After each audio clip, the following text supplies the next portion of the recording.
Super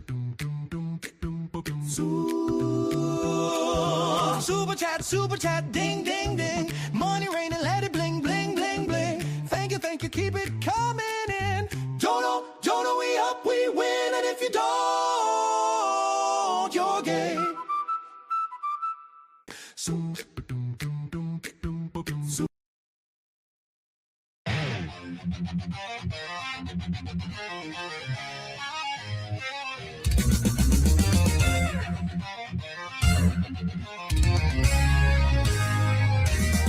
The sipping oat milk lattes got the skinny jeans on tight. Saying problematic daily, preaching wrong from right. But we're here to shake it up, bring some old school noise. It's time to crank the volume, say goodbye to soy boys.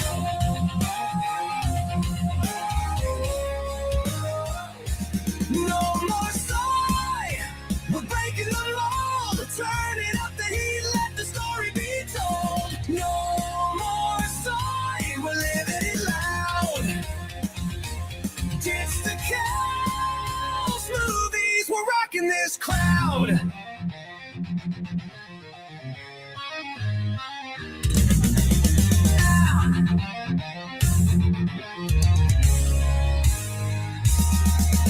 They're tweeting about their feelings, got their man buns in a twist. Quoting self-help gurus, got a vision board checklist. But we're grilling steaks tonight, no tofu in our plans. Raising up our glasses, real life's in our hands.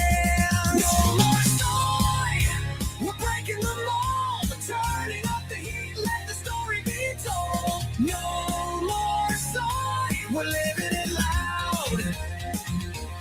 Ditch the cow smoothies, we're rocking this crowd.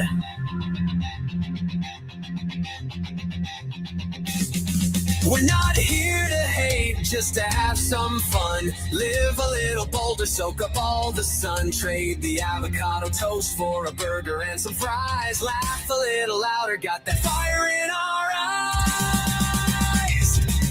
No more soy, we're breaking the mold. Turning up the heat, let the story be told. No more soy, we're living it loud.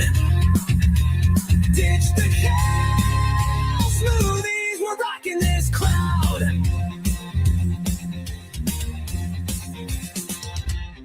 So here's to good times, let's keep it real. No shade, just vibes, that's the way we feel. The soy's been destroyed, but we're all still friends. Party's just beginning, let's do it again!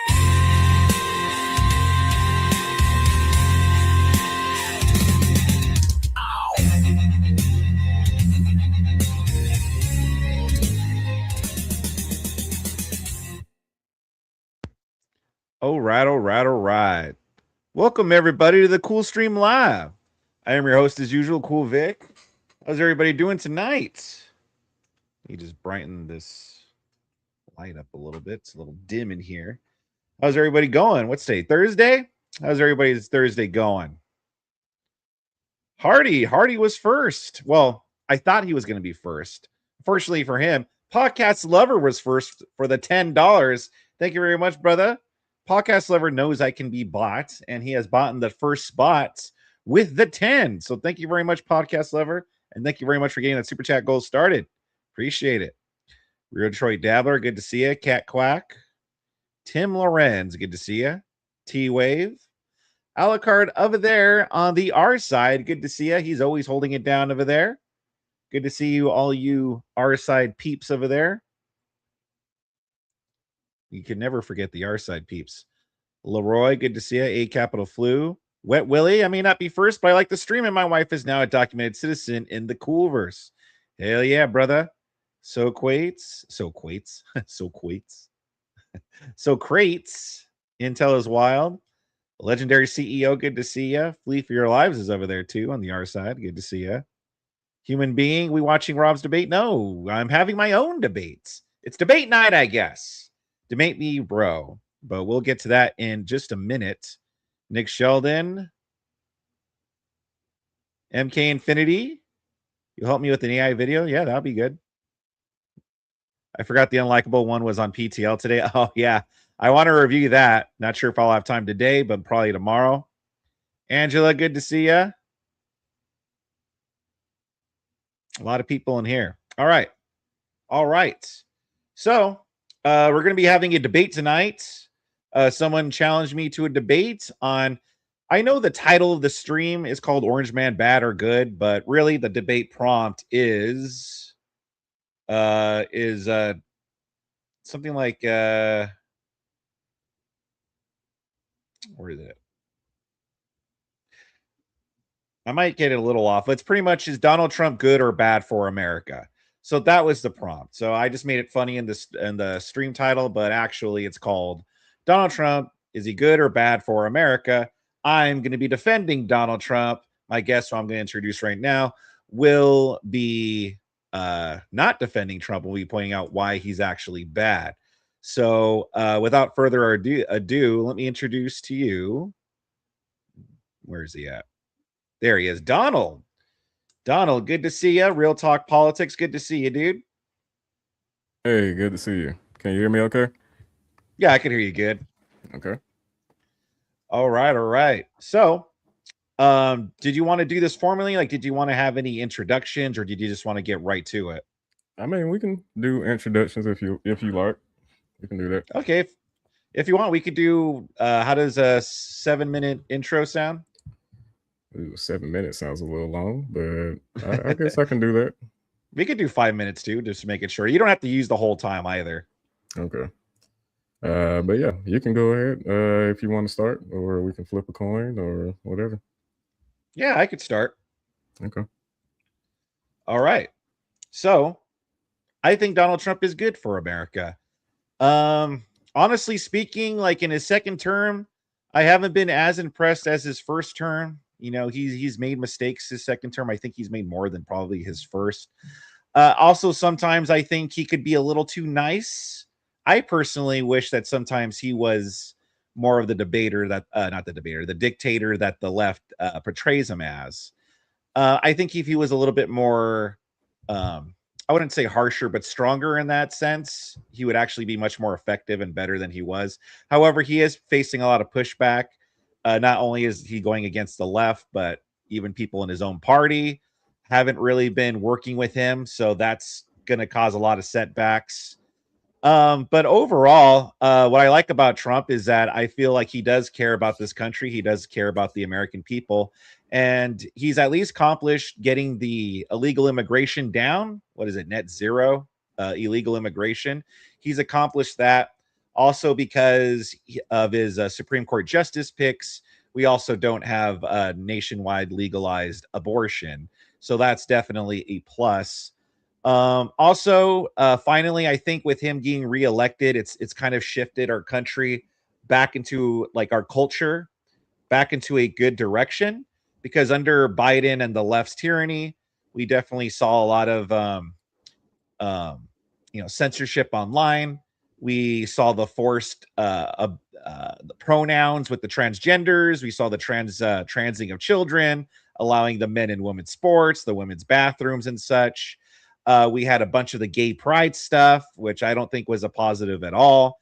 And I think with Trump getting reelected, I think it's we're starting to see a cultural shift where that's, I mean, this year alone, like with Gay Pride Month, that wasn't as shoved down as down our throats as it usually has been.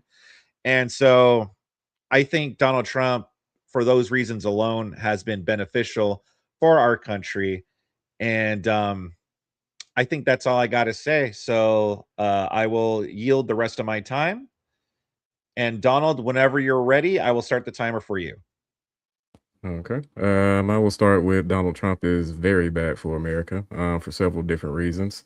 As far as precedent, when it comes to other presidents, he's consolidated executive power into the presidency. He's also overseen a different level of corruption, including his first day in office, like 2 days before he even walked into the White House. His crypto company, World Liberty Financial, took in several $billions from the Saudi Arabians. and that also increased his net worth. There's been no other president that's increased by the billions like Donald Trump has in net worth. And he's used this White House to pretty much oversee a White House of corruption. Everybody in that White House is taking money from different avenues. If you want to look at Kalshi with his sons, if you want to look at, some of the not so illegal gambling apps out there, all of his family is invested in all of those apps. If you want to look at, and that's just one angle when it comes to corruption. Another angle, foreign policy. That whole situation in Iran was a complete disaster. He acted as if when things first popped off that no one knew that they would shut down the Strait of Hormuz, which is a complete oversight by the most powerful man in this country, in the world, for a matter of fact. Also, he's said that this Iran war would end within 2 weeks, then another 2 weeks, then another 2 weeks. Now we had a deal on the table. As far as I'm aware, they're striking again, and he says that temporary order is off, and he doesn't care about it anymore. So I guess our gas prices will stop going down for the time being. Also, the tariffs, a complete disaster. It destroyed our economy. It raised inflation. Inflation has been going up. Gas prices has been going up. Groceries have been going up. The only reason Walmart just recently came out and said that they would lower prices is because they got a refund from the president's tariffs. So, I mean, there are several different ways that this president is detrimental to this country. And including domestically. But I'll talk about the rest of that throughout this debate. All right. Well, thank you very much for that introduction, Donald. So I guess with those introductions out of the way, I guess we could begin the back and forth. The first thing I wanted to talk to you about, because you said something about the corruption because of his net worth going up by billions of dollars, right? Yes. And the crypto scandal. Yeah. No other president. No other president. Yeah. Oh, sorry. Go ahead. No other president has increased their net worth as much as Donald Trump. He's I think the closest example was like maybe Biden, but even then he's 10x Biden. He's 10 times whatever Biden got at this point. Yeah, but Biden, do you know what his net worth before he went into politics and then what it is now? I'm talking about the White House. What do you mean? Like, that's what I'm talking about too. Like, ever since he got since he's been in politics, but the White House specifically. Since Biden was in the White House, his net worth was on par with every other president. Yes, of course, it's going to grow because he's the president of the most powerful country in this world. But Donald Trump has taken advantage of several different avenues, including crypto, to take investments from foreign countries. Yeah, but I'm just saying that because you're saying, well, that's corrupt. But the thing is that, like, bottom line, what I'm asking is, do you think Donald Trump would still be a billionaire even if he wasn't president? Like, he never became president? He was already a billionaire. Yeah, exactly. Right. Well, what about all these other politicians? Joe Biden, Nancy Pelosi, Bernie Sanders, all these people that got into government, their net worths went significantly up. Ilhan Omar, for example. Let me clarify my earlier statement. Before Donald Trump initially decided to get in politics, I don't believe he was exactly a billionaire. He was, what do you call it? A centennial millionaire? He was in the hundreds of millions, but he wasn't a billionaire, which is a whole magnitude of increase in wealth. There's a significant difference between $100 million and $1 billion, right? Correct. Well, let's assume that's true. You don't think eventually he would have been a billionaire even if he never became president at all? Yeah, I can use that same logic for Biden. You really think Joe Biden would have also became a millionaire if he would have never entered politics? He's a well-connected white guy, so yeah. Bernie Sanders, Ilhan Omar, Joe Biden, Nancy Pelosi, they all would have became millionaires even if they would have never gotten into politics. No, I'm not saying that. To be clear, I'm very critical of the establishment Democrats. I don't agree with money being in politics overall. Nancy Pelosi, Chuck Schumer, and all those guys, I think they should have been out of office 10 years ago. They're way too old. They're stuck in their old ways. And we need new faces in there that's willing to actually take money out of politics and look into some of these investment avenues that these politicians take advantage of, because I think it's corruption. Yeah. So I'm just saying that, like, with Donald Trump, he's using crypto. Now, is it illegal to use crypto to make money? It's not technically illegal, but it's very how you would say it, immoral. He's taking advantage of the fact that he's the most powerful man in the world. He knows that there's no regulations around crypto, not as of yet, and not while he's in office, as far as I'm aware. And he's taking advantage of that. He's using this new way to get money that's outside of the stock market, that's outside of any federal regulations, and he's using that to take in money from foreign countries such as Saudi Arabia and what's the name of that country he got the plane from? It skipped my mind. I know what you're talking about, but I forgot the name too. But I know you're talking about. Yeah. Is it Saudi Arabia, or is that the wrong one? It's the other one. I forgot the name of it. I'll have to look it up. Okay, so then I have with that logic, then if Joe Biden were to come out and write a book and make money from that because he's using his position of power, or I believe Obama has written books, right? Michelle Obama too, like they've written books. Is that immoral then because they've used their position of power in order to sell a product? No. Writing books is completely different from taking direct investments from foreign entities. That's why we have laws from taking, like, as of today, the president of the United States cannot take direct funds from a foreign country, and that's for a very clear reason. That was set by our founding fathers, right? But now we have a new type of currency that's not regulated and not foreseen by our founding fathers, and that's a loophole for the foreign countries to send money to our president, essentially, because that, I forgot the name of the token that was set up by World Liberty Financial, but that token had hit a peak.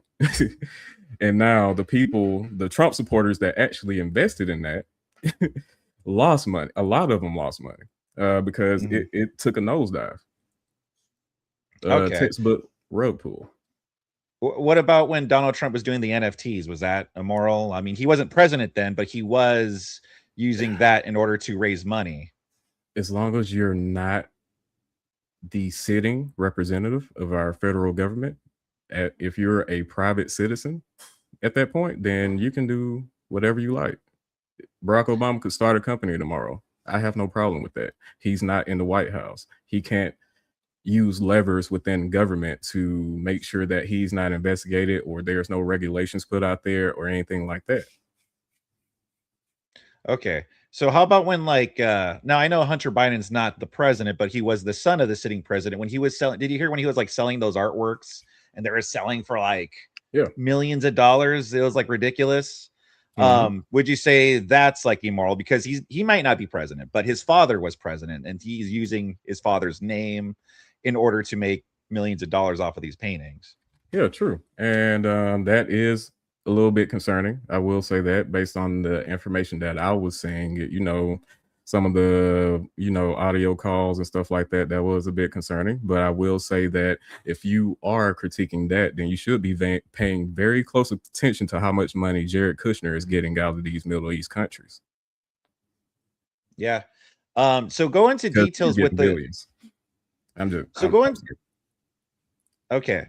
So go into details about the whole Saudi Arabia investing money into these cryptos, because I'm going to be honest, I really don't know too much detail. I know people are kind of upset about the whole crypto thing, but I don't know what the specifics are that I should be upset about. Like, why is it bad?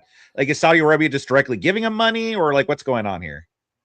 Well, if you invest in something, it's initially going to drive up the value of whatever coin that you put out there.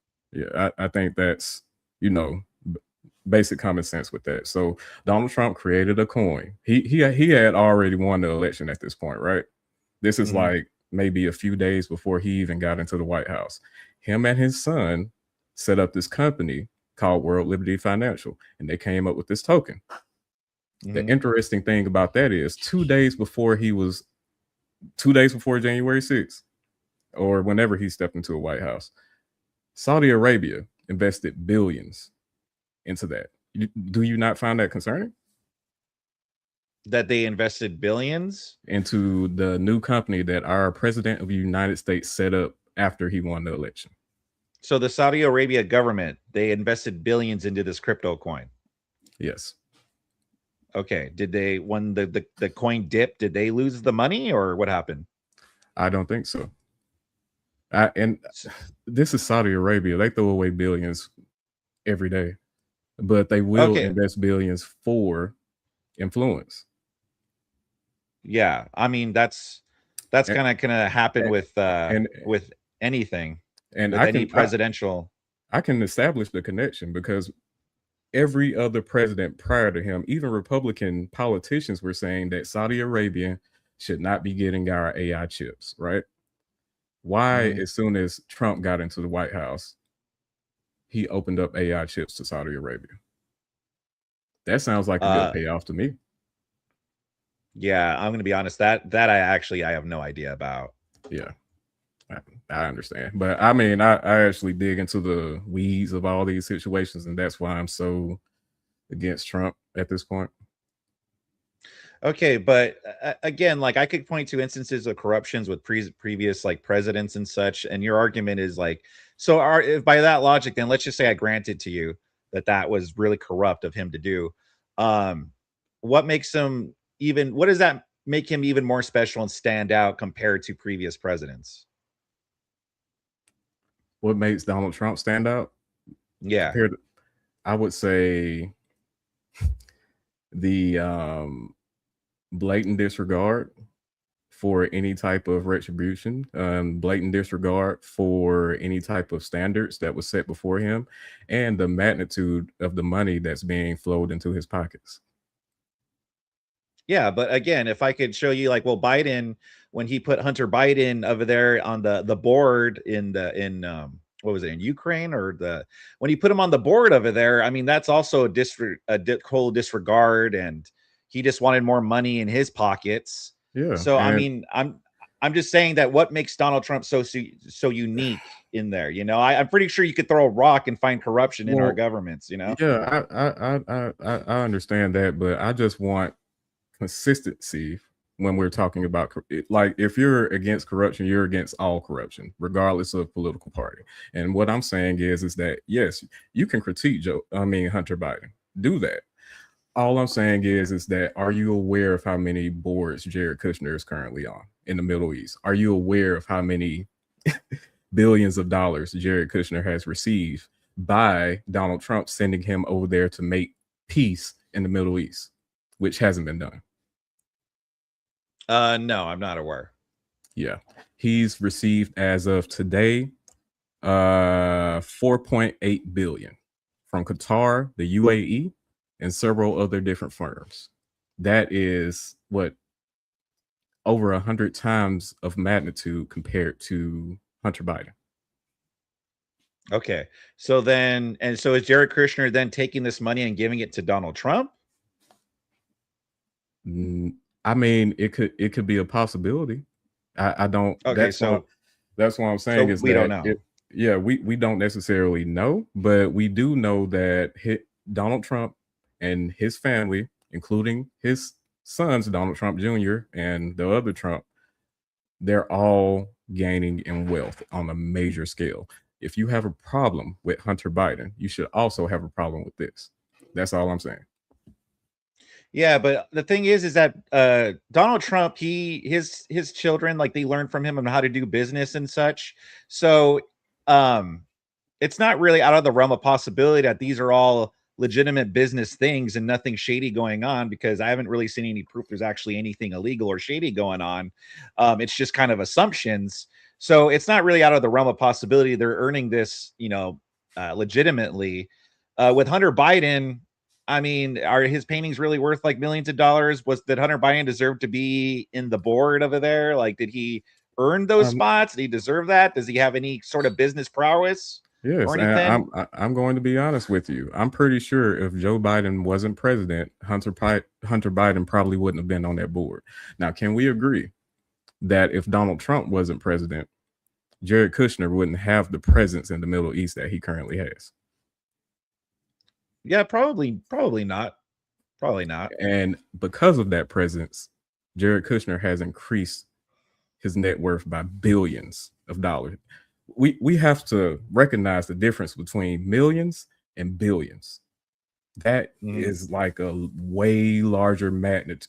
Like that's completely life changing. $1 million nowadays, yeah, that's a lot of money. But $1 billion, that's a completely different level of wealth. Yeah. What do you know what Jared Kushner's net wealth was before this happened? Like, do you have anything to compare that to so we could really like examine this? I can actually look it up now. Okay. Yeah, because I don't know too much about Jared Kushner, but what I do know is that he was already also kind of a business savvy type of guy. So it's one of those other things where it's not out of the realm of possibility that he would have figured something out. I do agree, like going from millions to billions, that's a huge leap. But again, it's not as blatant as like the Hunter Biden, where it's like, what did he have going for him? Yeah, he didn't really have much. But that's what I'm saying is that there is not anything that's prosecutable that came out of that Hunter Biden situation. The whole laptop situation came out to be a whole farce. They ended up convicting him off of a technical fallacy. And they never really went after Joe, even when Trump was in office the first time. But I digress. Jared Kushner's net worth was 323 million. 320. Well, that's a lot, hundreds of millions. But now he's around 4.8 billion. That is a huge leap. I'll give you that. That's a huge leap. I guess what I'm looking for is that, like, even if it's a huge leap, do you still have the evidence that this was due to correct, like, something nefarious or illegal going on? And even if it were, how does this tie to, oh, is he giving this money to Donald Trump? How does it tie to Trump other than he got this position because of Trump? I could say that same thing about the Hunter Biden situation. What was illegal about it? About the Hunter Biden? Well, if there's nothing technically illegal about it, they're like, there wasn't really technically illegal. It's just that with Hunter Biden, it's clear that he was kind of just being used as a pawn to get his father money. Where Jared Kushner, he's making this money. It's not like he was a bum and then he just became a billionaire. It seems like he had some kind of business savvy already. And yeah, I would question the business savvy part, but what I'm saying is that there's no proof or verifiable proof that there was any especially large amount of money going to Joe Biden, just like there's no proof of Jared Kushner sending any money to Donald Trump. The issue is that we're seeing the sons of presidents take advantage of their connection to the White House. That was the whole issue with the Hunter Biden stuff, right? What I'm saying is that Jared Kushner is doing the same thing, but on a way larger scale.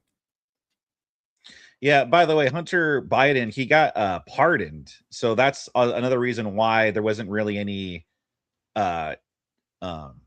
punishments on his part. Joe Biden just gave him a blanket pardon. And also Hunter was being investigated, but Joe Biden admitted to calling up, freaking the Ukraine and saying, hey, look, we're going to stop funding you guys if you don't fire this lawyer the person doing the investigations. To be clear, that wasn't a Joe Biden. I mean, that wasn't Joe Biden himself. I think that was the ambassador to Ukraine that did that, that called and gave her, she if I remember right, she said that she supported the politician that was running for the office at that point in time. She supported a particular politician, which is, I admit, not appropriate for a ambassador of another country to be giving political endorsements to a potential leader of another country. That's not appropriate, and that's not something that we should be doing.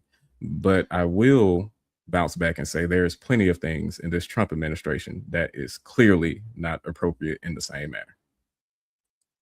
Well, it was Hunter Biden. He admitted it on tape that he gave the call personally and said, if you don't fire this person, then we're going to stop sending you money. So he directly influenced that. I haven't seen that one, but I was very familiar with the Hunter Biden situation because I thought it was weird, and I do believe some of it is inappropriate. But the whole Hunter Biden laptop, nothing came out of that outside of weird nudes, and the fact that he was still on stuff while he was a gun owner or buying gun. Well, yeah. And then wasn't there pictures of him and his niece, his underage niece on there too? Like some questionable pictures on there. Yeah, I'm not necessarily sure about that one either. I just kept to the specifics around Hunter Biden and looking for any illegal activity. That's what most people should have done in that situation. Yeah.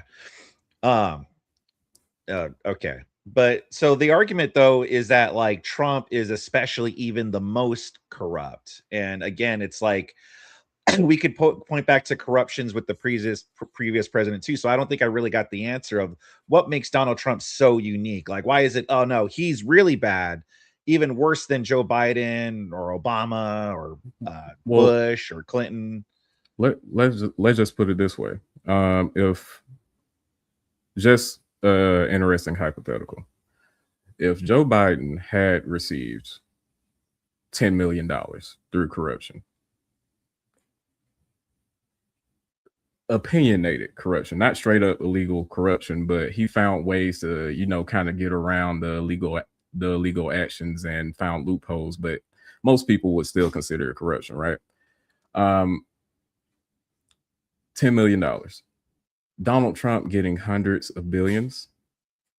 Well, I don't think it's hundreds of billions. Let me correct that. I think since he's been in the White House this time, his net worth has grown over 2 billion, 4 billion. So yeah. I mean, that's way worse than $10 million, is it not?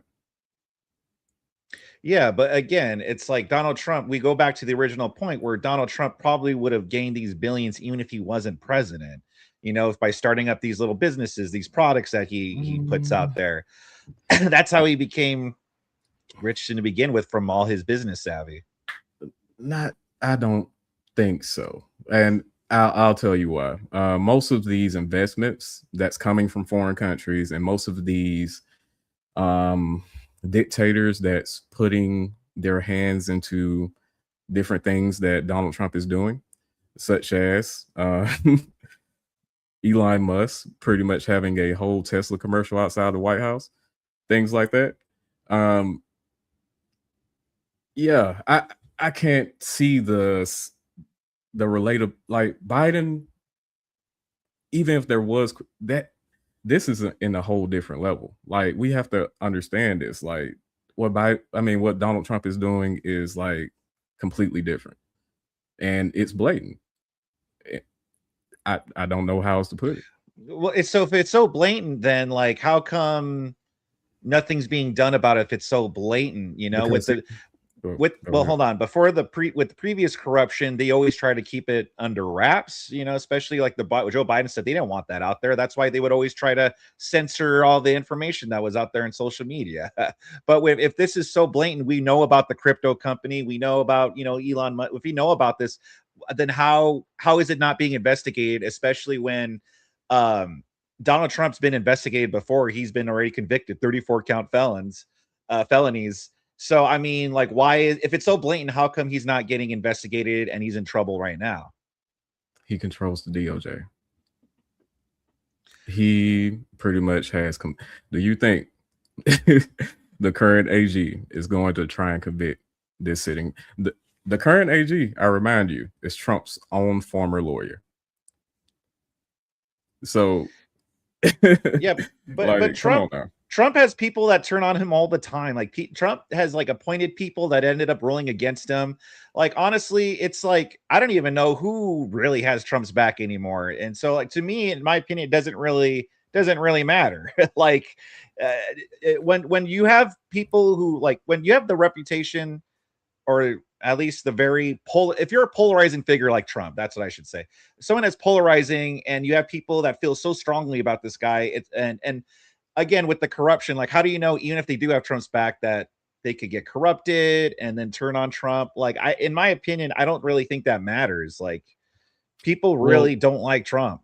The way things are set up is that if anybody turns on Trump pretty much destroys your whole career. That's what happened to Marjorie Taylor Greene. That's what happened to the other guy, from Arkansas, I think, Thomas Massey. They are no longer Republicans, and that's for clear. I think even Mitt Romney, the former presidential nominee, is no longer like a actual Republican. Mike Pence doesn't support Trump. Yeah, I'm surprised he's still in office, but this is what happens when you go up against Trump, is that he does everything he can to destroy your entire life. Who's to say that he doesn't replace that AG that turned on him and start charging him, finding things to charge him with? Yeah, all those examples you brought up, though, like I would say those are a lot of them were self-inflicted. Like all those people again, the turning on Trump, all those people turned on Trump first. Trump doesn't just point out someone and just goes after them. Usually he attacks back. And even then, what has he really done to MTG other than talk badly about her? Like I haven't seen him go after her. Like he hasn't tried to he's called her a traitor, which is improper for the president of the United States to impose. We know what the penalty for, betraying the country, becoming a traitor. We know what the penalty is for that in this country. And for the most powerful man in this country to accuse that of his former ally just because she stepped in the wrong way on the e-files, I don't know how anybody can get behind that. I mean, whether you like it or not, Marjorie Taylor Greene was a MAGA firebrand. She was 100% behind Trump his whole first term, and this second term, she was a major point in helping him get elected, especially in Georgia. For this man to accuse her of being a traitor just because she voted for something that he didn't want to pass, to release the e-files. Let's be clear. That's when this stuff happened, when Marjorie Taylor Greene voted to release the e-files, and he called him he called her a traitor for that. Yeah, but again, so all he did in return was just call her a traitor. So again, he just called her something. Doesn't mean that people have to listen to it. People could just be like, yeah, whatever, Donald Trump called her a traitor, and which happens all the time. Donald Trump says something, people flip out or they spin it. So again, I don't see how him calling her something or labeling her something is going to really stop her from doing anything. Is that going to stop her from running for a position in office or anything? Like no, but she has gotten threats to her life. Her kids have been threatened, and all these things, and she doesn't have the Secret Service to protect her. She has to come out of pocket for. And just to be clear, I'm not a Marjorie Taylor Greene fan, but yeah, I do believe in with great power comes great responsibility, to quote Spider-Man. The president has a responsibility to be aware of what his words can do.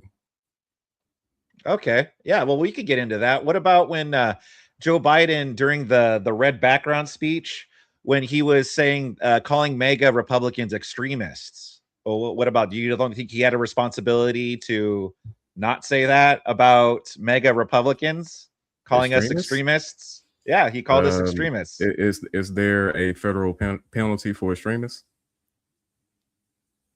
Is there a federal? What do you mean? Is there a federal penalty for extremists?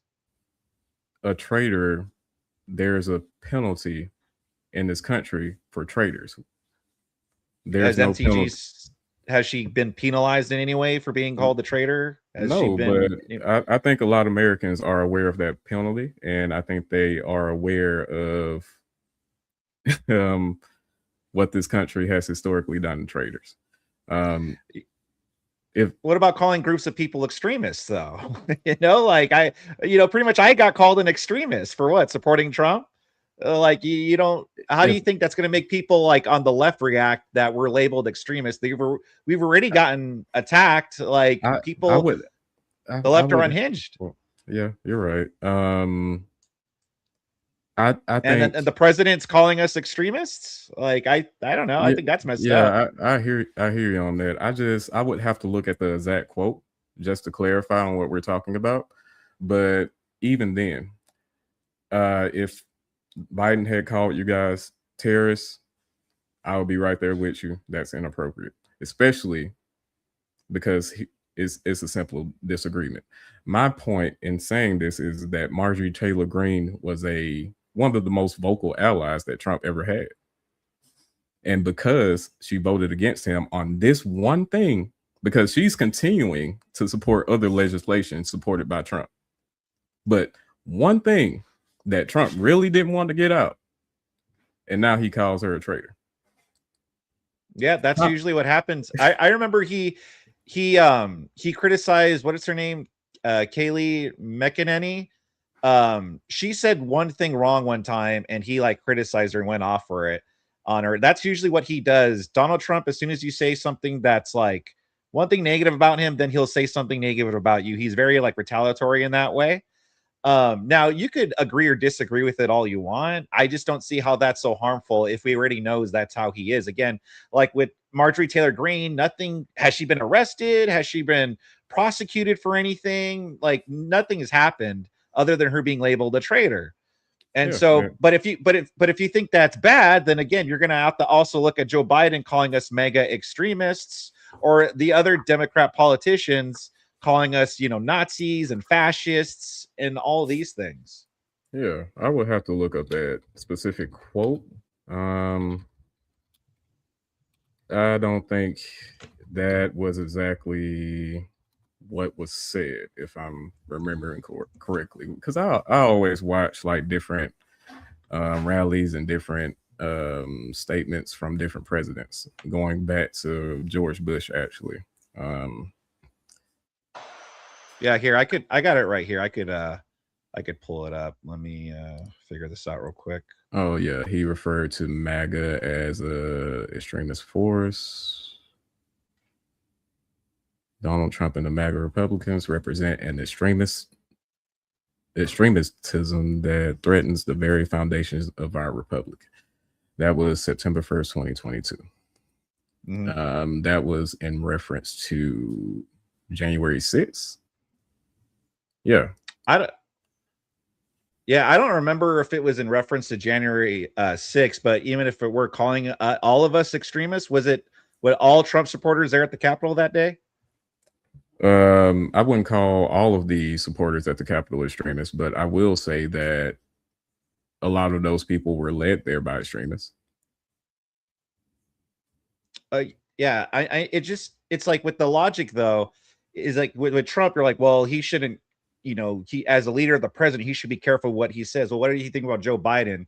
Because I always hear Trump has to be careful with what he says, but it's like, well, here's Joe Biden calling mega extremists and such that we're a danger to this country.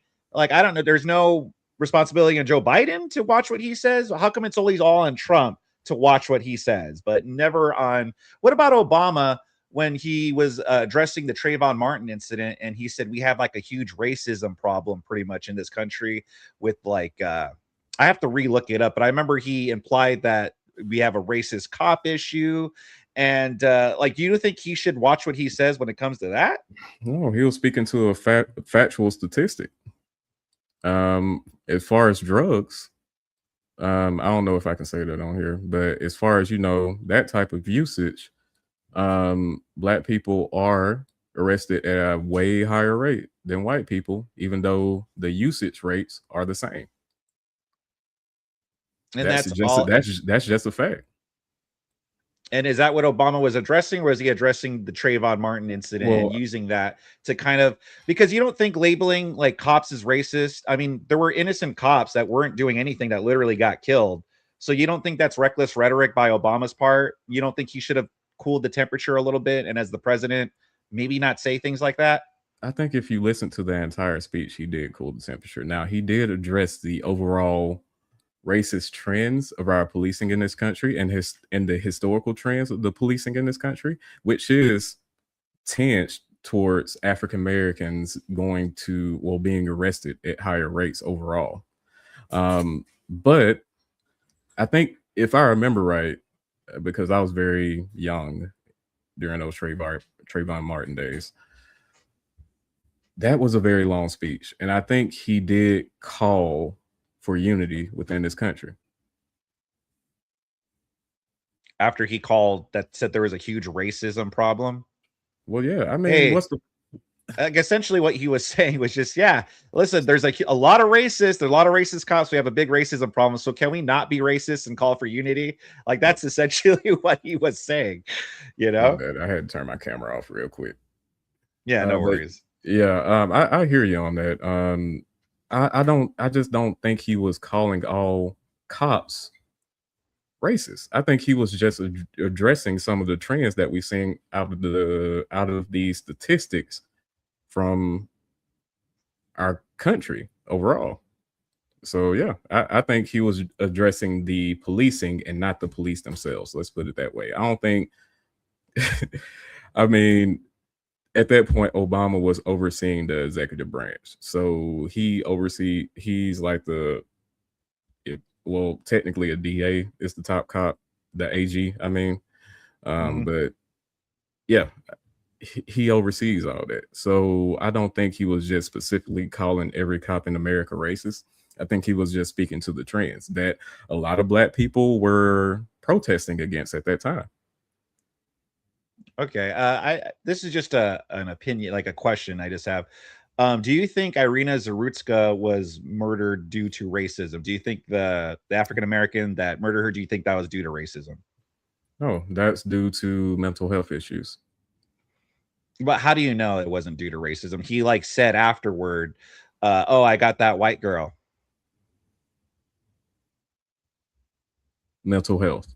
He has documented mental health schizophrenia issues, right?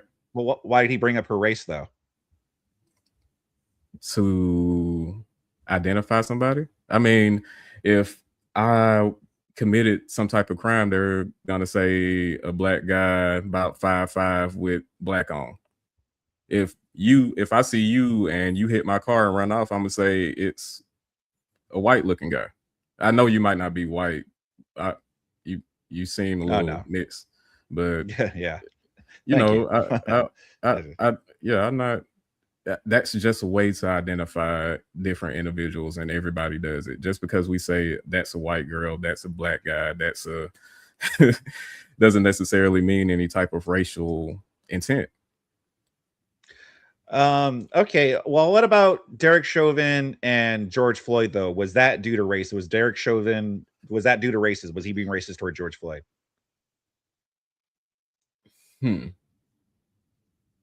Racist towards, I think he was being,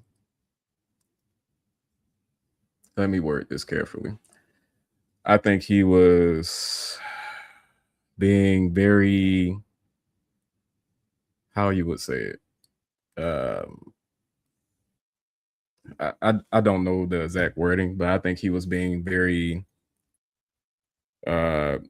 unattentive when it comes to him because of his demographic. Let's put it that way. He did not provide the care that he should have provided. He did not go through the processes that he should have done because of his demographic and how he came off. He thought yeah. So just so we're clear, you don't think he should have, you don't think he took care of, like, he didn't handle George Floyd well as he should have because of George Floyd's race? Yes. because once you're Okay. put in handcuffs, you become custody of the government. So whatever happens to you at that point, once you're in handcuffs, is on the government. Well, not the government, but it's still the government, but it's the local government there, the police force. Yeah. Okay. Well, but how do you know that? Like, how do you know there was racial motivations there? Mostly, I would have to go back to the court documentation if I believe. I think there was previous comments made by that officer, if I'm not mistaken. But I don't think he was charged with a hate crime, was he? I don't believe he was. Okay. The reason why I'm asking this is because when it's a white guy doing it to a black guy, you immediately like, oh, it has to be due to racism. But when I brought up the scenario of Irina Zarutska, you're like, no racism. It's mental health. Even though he said, I got that white bitch, you're like, no, it's mental health. And so that's why I'm asking, how do you know there's racial motivations there? You have Derek Chauvin didn't mention anything about George Floyd's race in anywhere in that scenario. Meanwhile, this other one, her race was mentioned. So how do you know inside the mind of these people that one was racially motivated and the other one was not, definitely was not racially motivated? Well, I guess that's something that can't really be proven verifiably. Mm-hmm. I can just go based on the information that's available to me to the public. And what I know is that guy that was, I think that was a subway or a bus. Yeah, it was a subway, I believe. He had other instances where he was violent, and it was seen. That's how they found out he had schizophrenia. And I agree, he shouldn't have been out in public. He should have gotten the help that he needed at that point in time, or been in a facility where he wouldn't been able to harm people. All I'm saying why do you think he was let out? Like, why do you think he was let out and allowed to be in the public? Mostly because of overcrowding in jails. Do you really think that's what it is? Do you really think it's the overcrowding? Well, I live in a state where a lot of people get locked up for frivolous reasons, and that's why a lot of people get early release or gets commuted sentences, and that's because the prisons are overpacked. I mean, yeah, but how come it seems to be a certain demographic that are being let out to the public? I don't see a lot of crazy schizophrenic white guys or any other race that are out there. It seems to be like it seems to be an African American demographic. When white people do things and they claim crazy mindset, they tend to do mass eliminations, if you get what I'm saying. Like that young man that shot up that church. The black that shot up the black church. Yeah. I think he tried to. So you cut out real quick, so I didn't hear the last thing you said. I'm sorry. I think he even tried to claim mental health issues, but that was a lot of people in one instance. That's what I'm saying. Every time a white person decides to get crazy and do things like that, a lot of people tend to go away. So you don't think he did what he did due to mental health reasons? You think he did what he did because he was racist? He wrote a manifesto. Okay, but in the Irina Zarutska one, he said, "I got that white bitch." He didn't write a manifesto. That but wasn't. He brought up her race, though. Why would that be important? Do you think that was premeditated? No, I don't think it was premeditated. He barely just met that woman. That's what made it so horrible. And isn't that a typical sign of schizophrenia? I'm not. It could be it could be just random bouts of aggression based on it could be random things that might pop up in your head. Yeah, but how come you can't use mental health with a mass shooting? Like, even if he wrote a manifesto, how do you know he wasn't in a dark place, a mentally ill place, and he went and he did what he did? Well, I mean, being yeah, in the you have to be in a well, pretty dark place to do that, right? yeah, but being in a dark place is completely different from schizophrenia. Just because I'm depressed, I can't just go out there and do things like he did. Nah. Schizophrenia is a whole different type of level. It's to the point where your reality is different from most people's. Can you be a racist schizophrenic? I guess. Okay, what is it possible that maybe he was both? He was schizophrenic and maybe racist toward white people? That's a possibility, but that'll be very hard to prove. Yeah, that's my point. Exactly. It's very hard to prove. And so what I'm trying to say is that it seems like whenever there's a white on black, you automatically know, oh, this is due to racism. But when it's black on white, it's like, well, I don't know, Well, mental health. uh, He had a tough childhood. He was poor. You know what I mean? There's yeah. all these excuses. Well, let me be clear. When I say that Derek Chauvin George Floyd situation was not, let me put it this way. It was what the trends show overall in this country when it comes to police aggression towards Black people, or when Black people are in the custody of police officers, they're tended to be treated a little bit differently. And that's stats, that's factual numbers behind it. The FBI looked into this. And what I'm saying is that just is a part of that trend, is in my opinion. And it's just bad training. He wasn't trained to put a knee on the neck, from what the court records say. He wasn't trained to do that. So what made him do that? Well, it was in. I believe in terms of that precinct. I believe that is part of the procedure in that precinct. I know it's not like nationwide, but in that precinct, he was taught to do that. It was procedure. That wasn't the first time anyone there has used that technique before. It has been used before. I looked it up.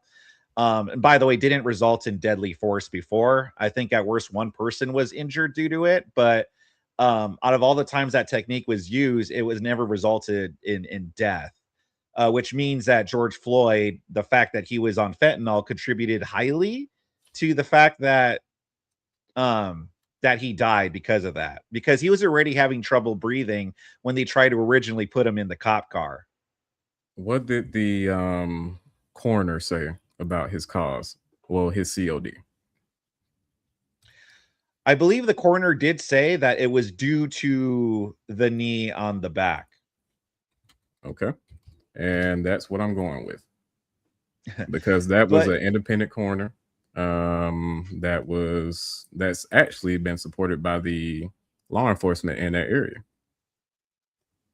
Yeah, but again, how is it then that what made George Floyd so different that, again, there's never been any deaths due to that technique, and yet when it happened to George Floyd, he ended up dying? Let's see here. I had to look the knee on neck policy up, and it says by most police agencies, it's considered deadly force. Did you look up the stats of how many people have died from it? Yeah, let me look that up.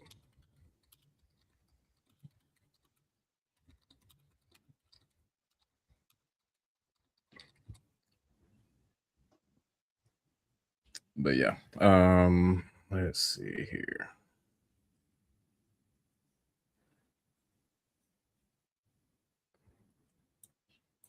It's taking a second. Yeah, no worries. According to the Associated Press investigation, which reviewed autopsies, police reports, and court records over a 10-year period, 1,036 total, over a decade. More than 1,000 people died in the U.S. after police subdued them using physical force that is not supposed to be fatal. Prone restraints. So 740 out of that 1,036 was the prone restraints that was seen in the George Floyd situation. So specifically the knee Yeah. on the back. Yeah. And that was prone, over. Yeah, prone restraints, pinning a person face down with body weight, knees on back. Well, now that could mean anything. Like, so what if a cop is on top of you full and with both knees on top of your back? Like, isn't it really prove that it was that specific technique? And also, this was over a decade. So, do you have a compare to how many people did you say that it was used on in total, like totality? Do you know? I don't know how many people it was used on, but it does say 740 deaths. So it doesn't have injuries, does it? No, it doesn't have specific injuries, but it does say that this restraint is known to cause hypoxic brain injuries, cervical spine trauma, and neck trauma. So yeah. Okay. Does it factor in if any of them are also on any type of drugs or anything? Nah, I haven't added that in, but I mean, the statistics are here: 740 involving prone restraints. I don't know if they were on any of that stuff or not, but yeah, because if, like I said in the video, if you see, they originally tried to put him in the back of the cop car. He was already complaining of not being able to breathe when no one was restraining him at all. He was just in the back of the car and he was already having trouble breathing, because when you're on fentanyl, what it does, that's what it does. It slows down everything. Like, yes, and it slows down everything. So hold on. I agree with you that where they failed was getting him proper care, like in terms of getting him Narcan or something. That probably would have saved his life. So I agree with you that where they went wrong is they didn't get him the proper care. But in terms of the knee in the back is what's being done. I don't. It wasn't just the knee in the back or racism or anything. Well, I would say specifically for George Floyd, it was knee on neck. And if I'm a police officer and I understand my job and what my job entails, the moment I put handcuffs on this person is in my custody. So whatever happens to this person is my responsibility. If this person is telling me he can't breathe, the last thing I'm going to do is put my knee on his neck. Just common sense wise. You know? Yeah, but but sometimes the perpetrator, they could say that and then get away. Like I've seen it happen before where they said, "Oh, I can't breathe," or "Oh, the handcuffs are too tight, loosen them." And then they use that to get off. A lot of people say they can't breathe. So I'm just saying, like, as an officer, it's kind of understandable that when you've heard that hundreds of times already, that you kind of tend to I guess not take it as seriously. But exactly. I've also said they did try to accommodate. Like, they did take him out of the cop car. They did, but I agree they didn't do a good enough job. Yeah, they could have. He was in handcuffs at this point. They could have just sat him down on the corner. He wasn't going anywhere. Well, again, like, he could still run, but he's not going to get far with handcuffs. People could get good. I've seen crazy runaway videos. You'd be surprised. Do people, if they don't want to go to jail, they'll do anything. You know. I don't believe. I mean, there's always better ways to handle a situation. I'm not going to critique somebody for, doing something I wouldn't do specifically, but if what you do leads to a person losing their life, then you should be paying the consequences. Now, as far as the protest that came after, that was pretty much because that was the first time, I think, in internet history that we seen somebody expire, video wise, just overall, just massively on the internet. in front of millions of eyes. So that was very emotional for a lot of people. So I think you should understand that a lot of people were not only angry, but looking for direct answers that wasn't really provided at that point in time. Yeah, I could understand that people could see that and be disturbed by it or be upset about it and even want answers. I just don't think that's legitimate reasons to burn down buildings, businesses, assault people. Cops were murdered during those riots. Yeah. I just don't agree with that. I don't think that was right at all, and I don't think that was the correct response. Yeah, I don't think it was the correct response. I'm completely against violence, especially when it comes to protests, especially when it comes to any type of political action. I am very much against any type of violence or any type of destruction. But I will say that we all know that the police doesn't really have a good history with African American culture when it comes to this country. So when we see something like that, there's going to be a bunch of assumptions being made, such as, you know, the same situation around the whole Charlie Kirk thing. I think the whole internet thought the old guy did it at first. That random old man that was, I hate, but yeah, you know what I'm saying? Yeah. Like, there's a Yeah. bunch of confusion. A lot of people on the internet making assumptions, running with it, content creators trying to take advantage, things like that. And I think more people got to be aware of that on both sides. But yeah, I think the violence and stuff wasn't good with the protests around George Floyd. Yeah. I don't think it was good at all. And you know, the whole thing about the history and stuff, I think a lot of that gets, because you know, you want to talk about how people take advantage of the situation. I think there are politicians that definitely take advantage of that, and the media, they push a narrative out there. Oh, look, racist white cop killed another black man.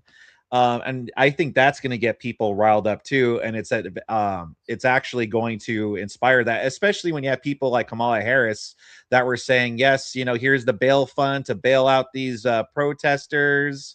Here you go. And then when they're calling it like the summer of love, and they're saying, yes, they're justified to be angry, pretty much excusing this behavior. I think that's definitely going to contribute to it. And maybe even rile people up, because every situation where a black person gets shot by a cop, it doesn't even matter. Like, the black person could be fully at fault. It's on video. And as long as it was done by a white cop or something, they'll be like, oh, see, this is racism.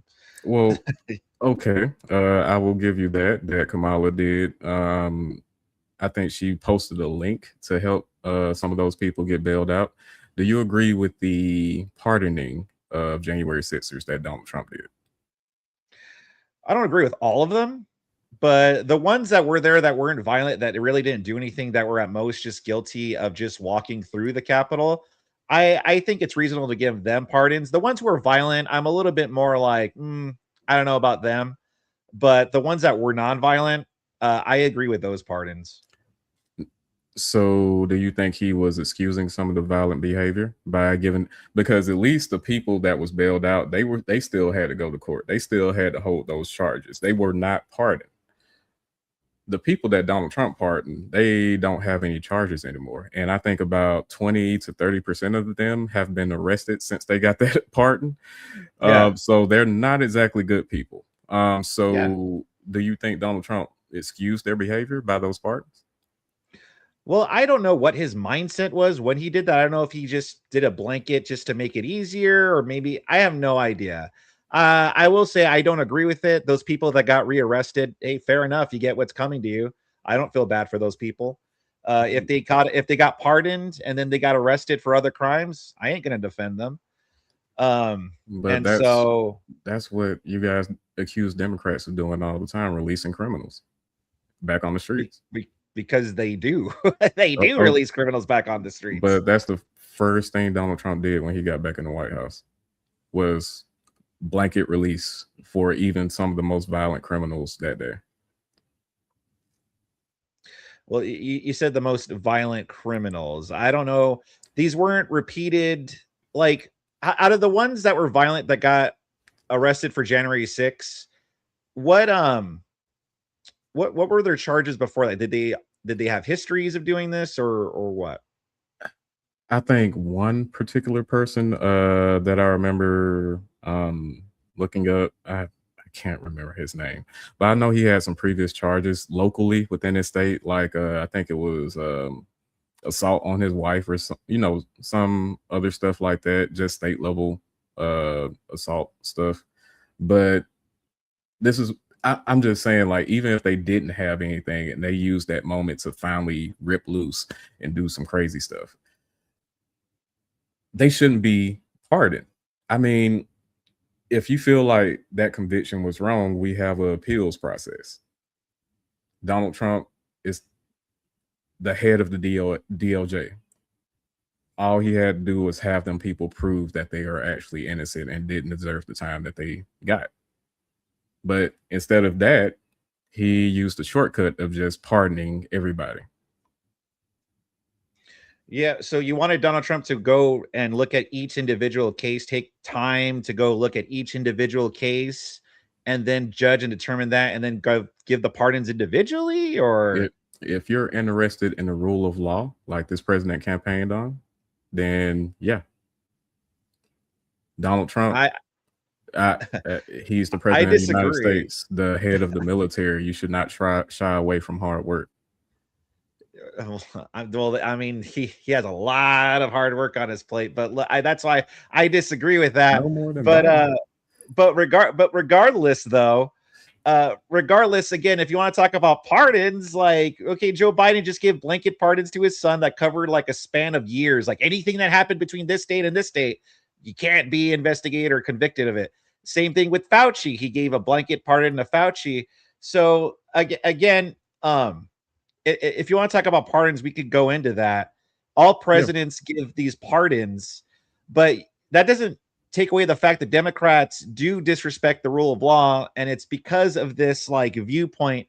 Like it's like a consistent thing. These judges, like they release these repeated criminals back onto the streets, and it's like it seems to be a trend where it seems to be a certain demographic they're doing this for, and in my personal opinion, it's basically because of these this viewpoint, this woke Marxist type of viewpoint, where it's like, oh, the poor African Americans, they grew up poor and they didn't have a chance and they had tough lives, and so they give them second, third, fourth, fifth, sixth, 7 chances, and then they end up like eventually killing somebody. And so, and then don't forget about illegals, how they want just illegals to be in here too. They're definitely like for the criminals. They're not for like honest people. To be clear, you know that illegals are still coming in this country. Yes, there are more people that's leaving than that's coming in. I will give you that. That's where you get that net zero number from. But do you know that illegals are still coming in through green cards? Most of the illegal immigrants that come into this country are green card overstays. That's still happening. In fact, since Trump got into office, it's increased. It's increased? Yes, look. I like to see. All right. So what's the claim? Green card overstays has increased.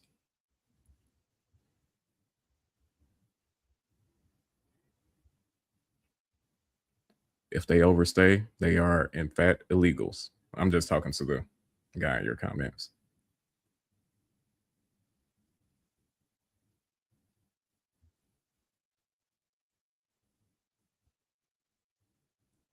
Well, right. I'm sorry. Visa overstays. I'm sorry. I got those mixed up. Visa overstays. All right. Let me. All right. Overstays increased under Trump's. Where is a green card?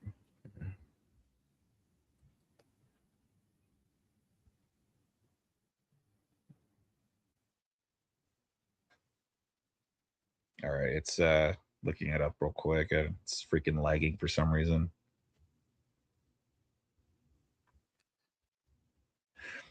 while that's loading, Well, well, okay, we could wait. Your YouTube comment section is going in on me, so I just want to correct some of them real quick. Even before Trump got into office, over half of illegal immigrants in this country got here through those overstays. So when Donald Trump comes up with all of these big numbers for illegal immigrants in this country, about half of those use that route. So you can't say that they're not illegals when Donald Trump considers them illegals. But I digress. Okay. So it comes up, it says no comprehensive public data shows a clear increase in visa overstays under Trump's second presidency as of July 2026. In fact, available evidence and policy actions point to efforts that likely reduce them. Though full FY 2025, FY 2026 statistics are not released. And this is from the source they pulled up is the DHS.gov. Hold on. Give me 1 second.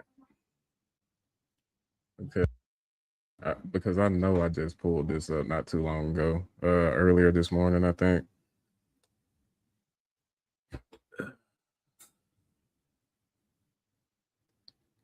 All new, roughly 65 to 70%, 2/3 of all new undocumented immigrants in the United States are now visa overstays, completely bypassing the southern border. Let's see. And where was that from? Let's see. That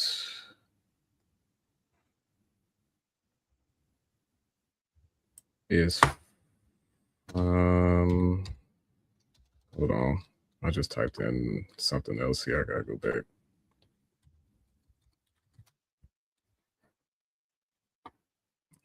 Yeah.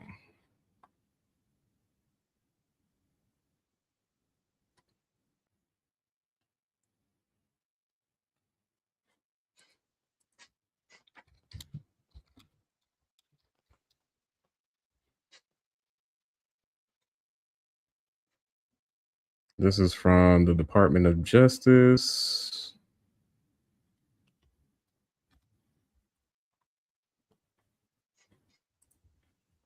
So the source is the Department of Justice. Give me 1 second. I'm just trying to bring this back out.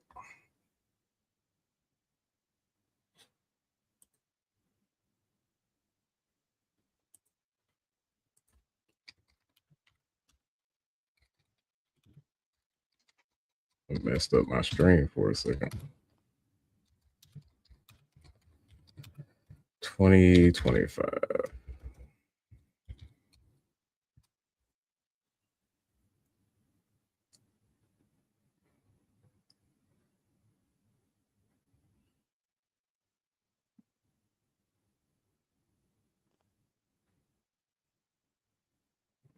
My internet is acting up right now.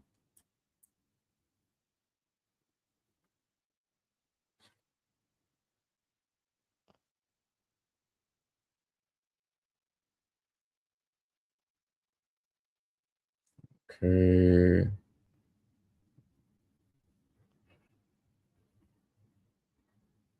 Okay, it says Department of Homeland Security, latest available data indicates 480,000 to 500,000 plus suspected in the country, overstays annually. In August 2025, DHS moved to try and find and end long-standing duration of status.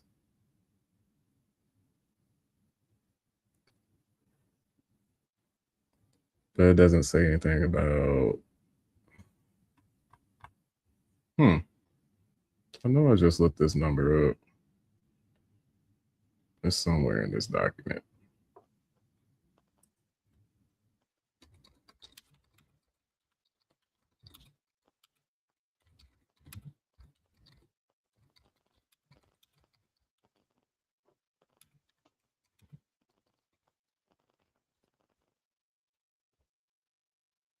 But yeah, I'll just trying to control F and find what I was finding earlier.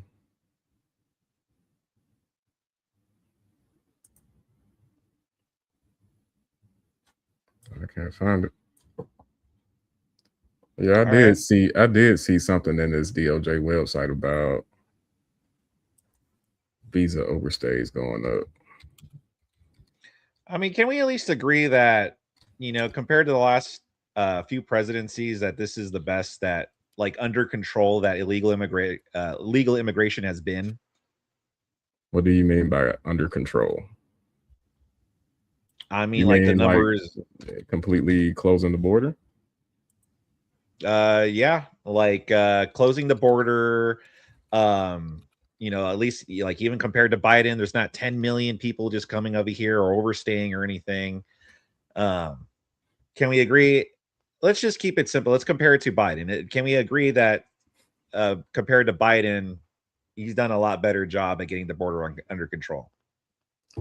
If that's your one and only goal, then yeah. Okay. Well, But I'm happy with that. I think he put band-aid attempts that can easily be reversed by any other president, because what he did was use executive orders. He did not pass any type of legislation to actually bolster the border. Before he actually took the White House, I think in the Biden administration, there was a Republican supported bill to fund those actual officers, the Border Patrol down there, to fund immigration judges and lawyers and make sure that this process is completely funded so we can handle all of these people attempting to come into our country. Donald Trump shot that bill down. And he wasn't even president at the time. Yeah, well, wasn't it full of fat though? Like the Democrats were adding in all these extra things, and the Border Patrol, all the funding, like all the things in that bill that would have gone to actually fixing the border wouldn't have really done a lot. Like they would have, what was it, like after so many people crossed, then they would have stopped people. I forgot what the number was, but it was like, oh yeah, we would only allow this much crossings, like 1,000. I forgot what it was. Like it wouldn't have really done, like it wouldn't have been as effective as what Donald Trump is doing now. And that's why that border bill got shut down. It wasn't, it was because it was full of fat and it wasn't going to do what it was designed to do. But what Donald Trump did is essentially a band-aid. I mean, it doesn't provide any actual congressional funding to the Border Patrol. It doesn't actually provide any additional funding to the justice system that needs it, because there's a very egregious shortage of immigration judges at the border. That's why a lot of these situations were completely messed up, because there were no immigration judges to handle all of these cases, and it was backed up. And Biden had the policy of giving them a court date and letting them go. So yeah, I think that bill would have went a long way in setting in stone some funding for those individuals that secure our border. Now, what Donald Trump did was an executive order, but I think it's essentially a band-aid. Well, yeah, I mean, he has to resort to a lot of executive orders because, as I've said earlier, a lot of people in the Congress, they don't want to work with them. They don't want to pass anything. They even voted down the SAVE Act. Like they voted that down. That you give this man, Republicans and MAGA gives this man so many. Do you realize when Obama hadn't even got the seat warm in the White House yet, and Mitch McConnell and Republicans in Congress said that this is their number one goal, is to make sure that this president fails. That's what he said. You can look this statement up. Mitch McConnell, the day Obama walked into that White House, they said that their number one goal is to make sure that this president fails. But he had a very, he had a Congress that was against him too, but he was still able to pass legislation. He was still able to take care of at least a few of the things that he wanted to get done. Donald Trump hasn't done that. He can't even get the SAVE Act passed. Well, and that's a whole other thing. There was a bipartisan housing bill to build more houses to make sure that people had access to actual housing that had the money to get it. And I think everybody here knows that America needs more housing. Donald Trump vetoed that bill because he wants to save that pass. Well, he was trying to use that as a negotiation tactic because, again, they don't want to work with him. So he has to be like, yeah, if you don't pass the SAVE Act, I ain't going to pass this. It's bipartisan. His party, the House Speaker from Louisiana, I forget his name, Mike or whatever his name is, they passed that bill. Donald Trump, there was no negotiating. That's what I'm saying. If Donald Trump wanted to negotiate something, he would have called them before they passed the bill. You know? Wait, he would have. Okay, so wait a minute. He would have. I'm sorry. I'm kind of lost on your point. So you're saying that if he wanted to pass the SAVE Act first, yeah. Okay, so the SAVE Act, all he had to do. Are you talking about that he vetoed the SAVE Act or he vetoed the House Act? He vetoed the housing bill that was bipartisan, passed by both Republicans and Democrats, because they understand that this is a very good thing for Americans in general. And they don't think the SAVE Act would have been good? You don't think we need voter ID? It's asinine. Why is it asinine? Don't you think that's important? Look up how many states in this country currently has voter ID. Yeah, you know what state doesn't have voter ID? My state, California. And you know why? There's a lot of illegals here because this is a sanctuary state for illegals. How many illegals out there voted in federal elections? I don't know. No one knows. That's why it's important to have the voter ID law, right? I'm going to put it to you like this. Did you know here in there's a city, Huntington Beach here in California. They had a vote that they wanted voter ID in their local elections, right? They passed it. The democracy won. Did you know California sued the city for that? Okay. I'm just saying that, like, why don't they want voter ID if it seems like that's something like the people want? Like, why are they so against voter ID? Hold on. What's the registration process in California to register to vote? You literally just fill out your like when you're getting a driver's license, you just go like you fill out your information, and then it's like, oh, do you want to vote? Then it's like yes, and then you bring proof of like I forgot what the proof was, but it's not a birth certificate. It's not a birth certificate. What is it though? I'm drawing a blank. If you want to look it up, we can, but I'm drawing a blank on what it is. But it's not a birth certificate. But okay. I mean, we can dig into it. I have time, but all I'm saying is that majority of the states in this country already have some type of ID verification for their voting processes within their states.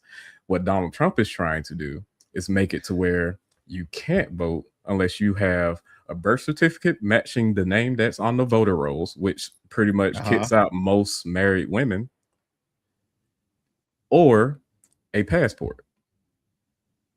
It wouldn't the married women thing, it wouldn't do that. I think they would have a process to where you show like your name change or something. Like it wouldn't just kick out married women. It wouldn't do that. Like it wouldn't alienate that. No, it would give a reason to contest that person being on the voter rolls. I'm sure they would figure something out with that. And if that's the case, I think that's something that they could work out that would be worth it instead of just not having some kind of verification that you were born here. You understand the foundation that this country was founded on, right? You understand that this country that anybody could vote in our elections. No, anybody could vote in our elections. Not necessarily. Let me get to my point. Each state has its own rights, and this is a federalized government, comprised of multiple states, right?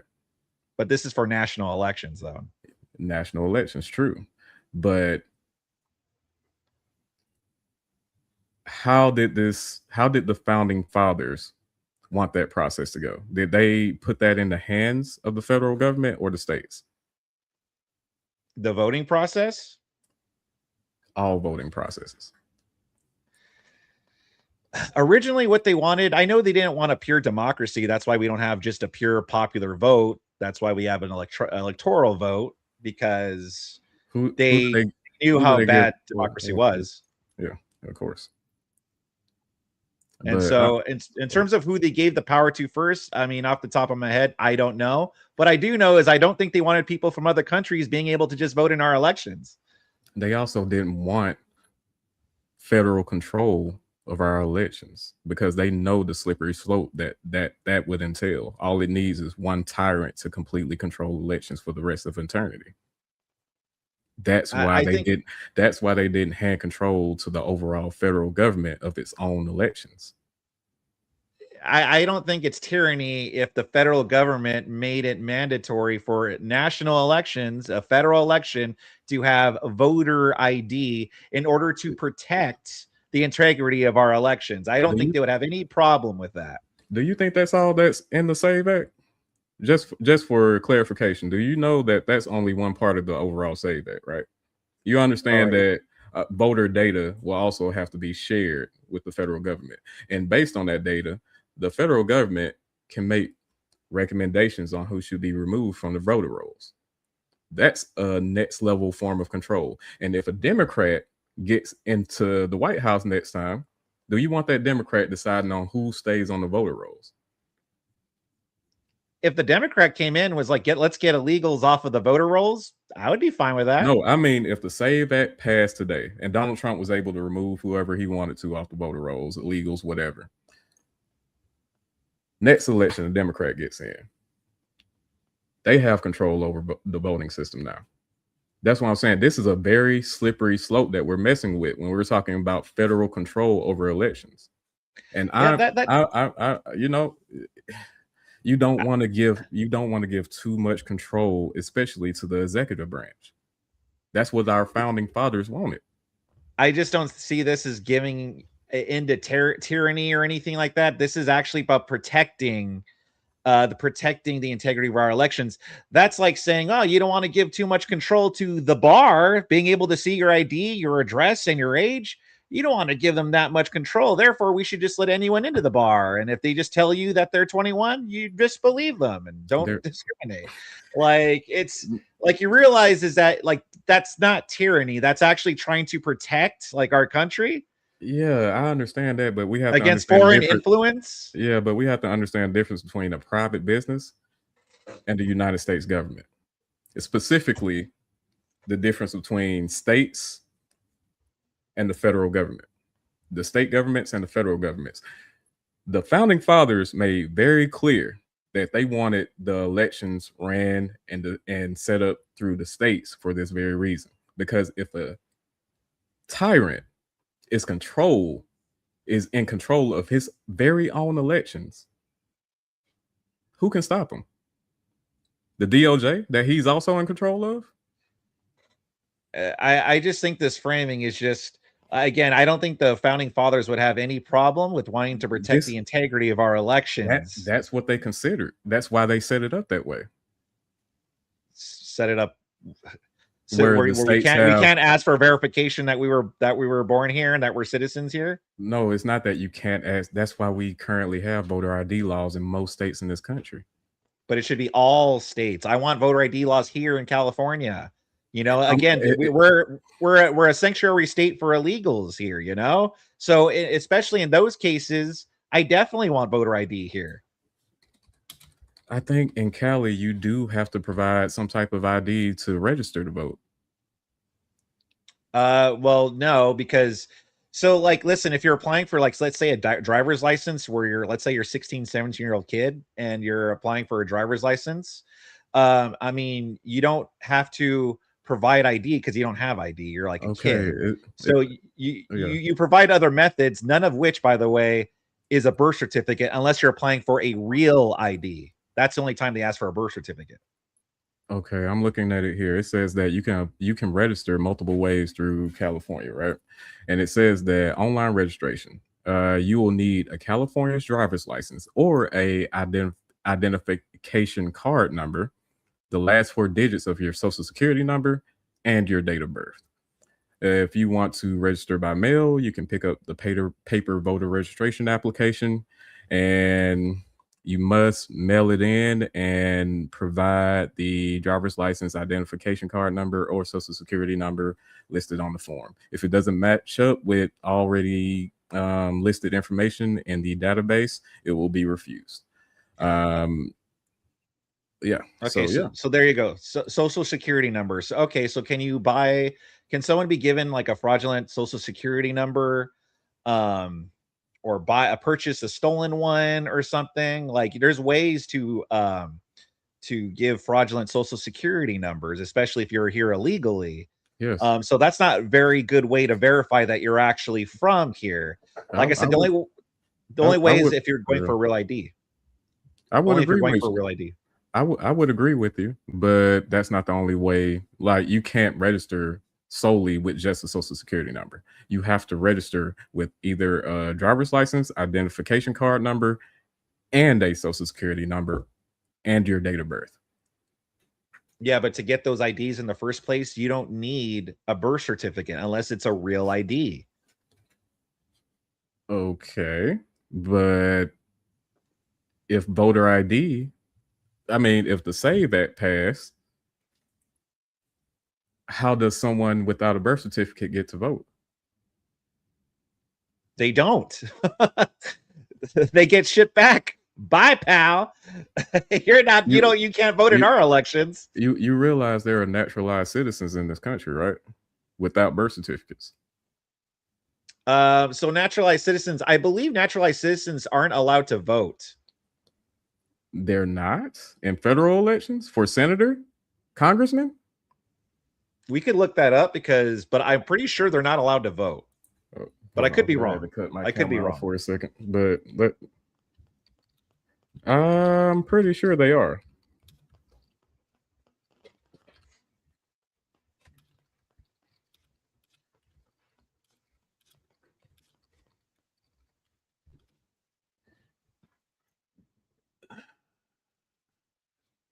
Sorry.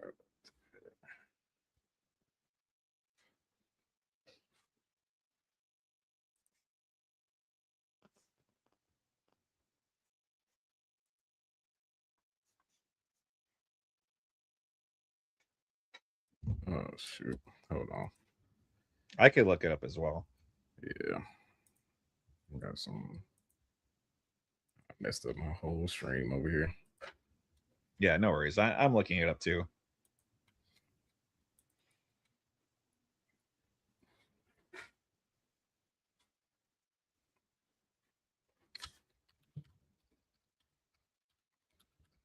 Okay, so I looked it up.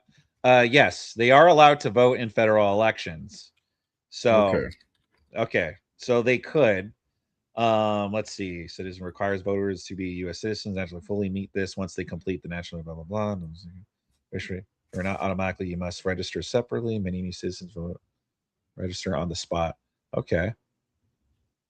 Process for new naturalized citizens.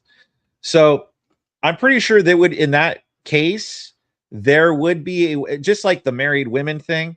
I'm sure there would be a way for a naturalized citizens to prove that they're a naturalized citizen. Maybe not a birth certificate, but maybe documents showing their proof of naturalization.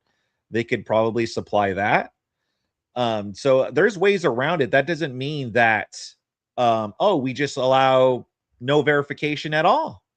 Like that would be insane. What I'm saying is that isn't in most states in this country that you have to provide like a birth certificate. I mean, for most people that actually have birth certificates, that you have to provide a birth certificate to get a driver's license or ID. I don't know about other states. I know in California you don't.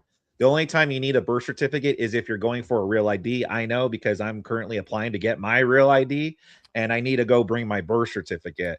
Where when I applied for my original driver's license, I didn't need one. I just needed my social security number and something else. And isn't the old IDs being phased out? And everything is being moved to real ID in some form or other, right? I actually don't know because right now both are allowed, and I don't know.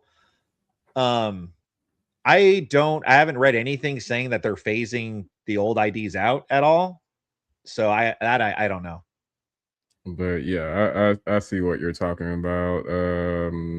Documents requirement for real ID, proof of identity, birth certificate. That's for real ID. Standard ID requirements. Proof of California residency required if you have never held a California driver's license or card before. Proof of identity, legal presence, same options as above. So to get a standard ID in California, you need proof of identity or legal presence. What is that exactly? Do you know? I think you have to provide like some kind of a like utility bill, like an electric bill or gas bill or something, to show that you actually live here in California, like you actually live here. And then yeah, you have to have a social security, and I don't recall if there's anything else. Okay. It's been a long time since I've had to do that, since I got my driver's license.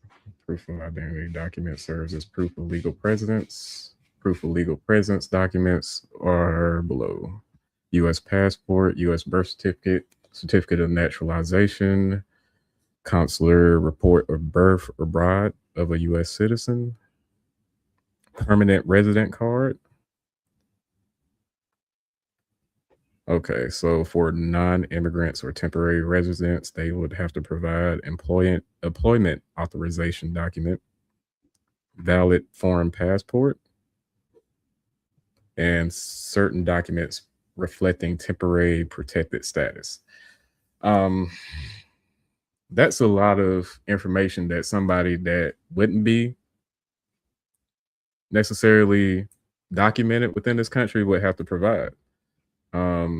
A foreign passport, an employment authorization, or temporary protected status documents. So, yeah, I mean, if you're here temporarily for a year or two, or if you're working here, or if you have some type of, I don't know, work visa, something like that, and you've been here for years, I think, and you've been paying taxes, I think you should be able to vote for representation. No taxation without representation. That's how this country started, right? I don't think you should be, taxed at all. I think you should. So you're telling me that if you're here temporary, so if I go to another country and I'm just there temporarily for work, even if I'm there for like a year or so, I should be able to vote in their elections. Local elections, yeah. Okay, but not federal though. I guess it depends on the country, but that's what I'm saying is that if you're paying taxes and you're being taxed within a country for a long period of time, and you've been a resident within that country for a long period of time, I would say over 2 years, then yeah. Okay, so if you break into the country, like you sneak in, you cross the border illegally, you're here for 2 years, but you're paying taxes, then you should be able. Is that the process that you should be able to vote? I'm saying people that came over here documented, not undocumented, but people that's actually, here working, here going to school, here building families or whatnot, or here or anything like that. I'm not talking about the illegal immigrants. As far as the illegal immigrants that crossed the border, that did it illegally, I don't think they should have a right to vote until they're actually documented. Okay, so that's just my opinion. But that's what I'm saying is that all of these local areas vote on these things. So okay, well, what if I come here to this country illegally, right? I sneak in, I'm here for 10 years. I'm able to go under the radar for 10 years. I have a family. I'm working. I'm paying my taxes. Should I be able to vote then? If you come here illegally? Yes. No, you're undocumented. Okay, so are you talking specifically then about if you're on a visa or something? Yeah. You're documented at that point. Well, okay, so documented doesn't just mean that they're aware that you're here. It means that you're actually born here. At least that was my assumption when documented we talked about immigrants. Documented. There's undocumented immigrants and there's documented immigrants, right? Okay, so isn't documented immigrants just like the new PC way to say, like undocumented undocumented immigrants just the new PC way to say illegal aliens? Isn't that No. all that is? No. Are you sure about that? Because that was always my interpretation. Because I highly doubt when I say I want a documented citizen, I'm not talking about people with visas.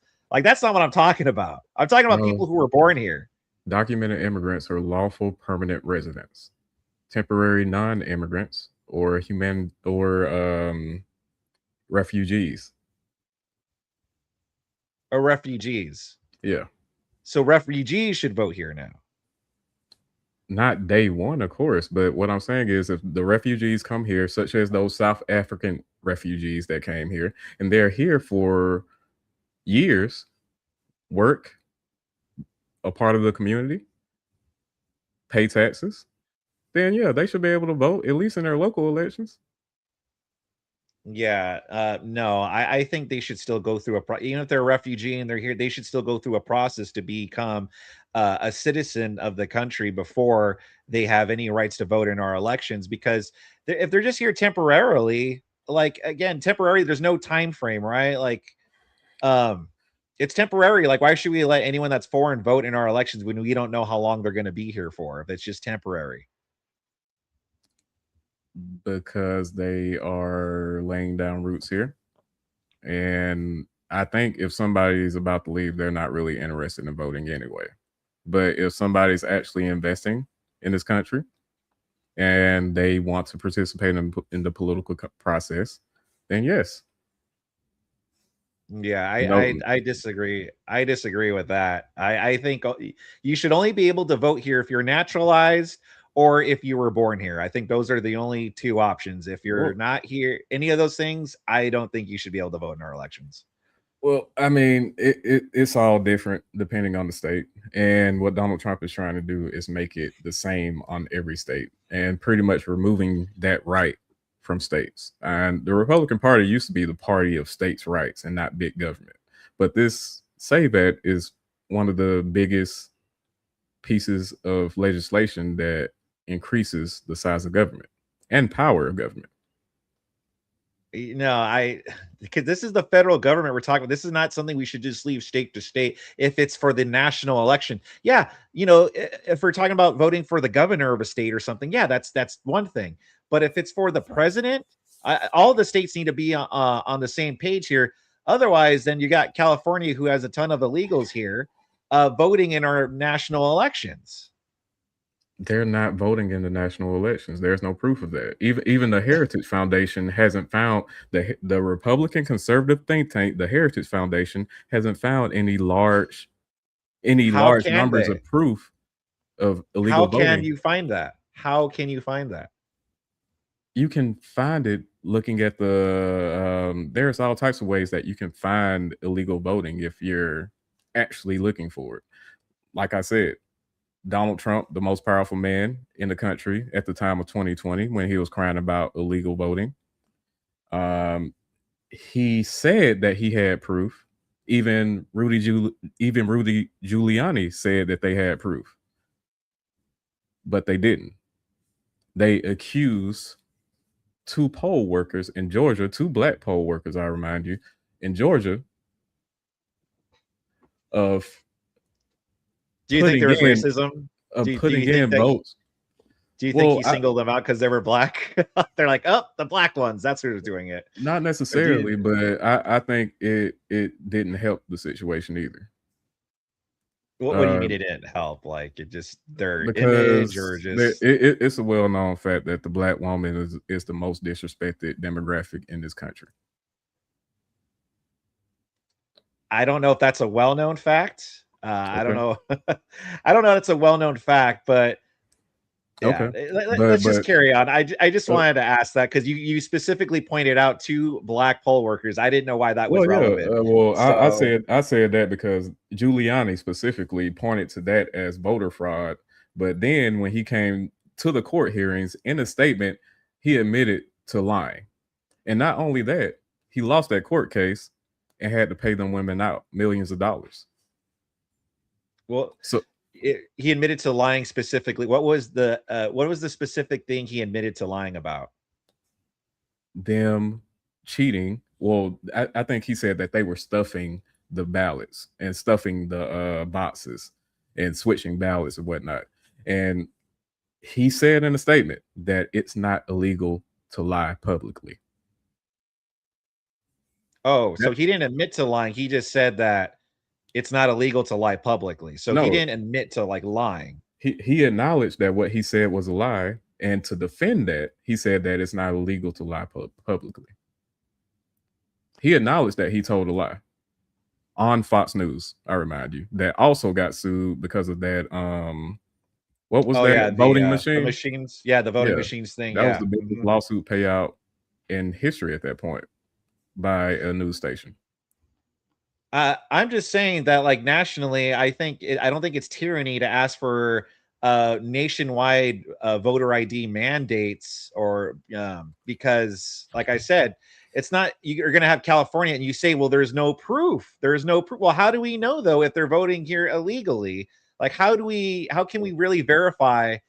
It's not like California is really working with Trump, as far as I know, to find voter fraud. Well, And hold on, just my final point.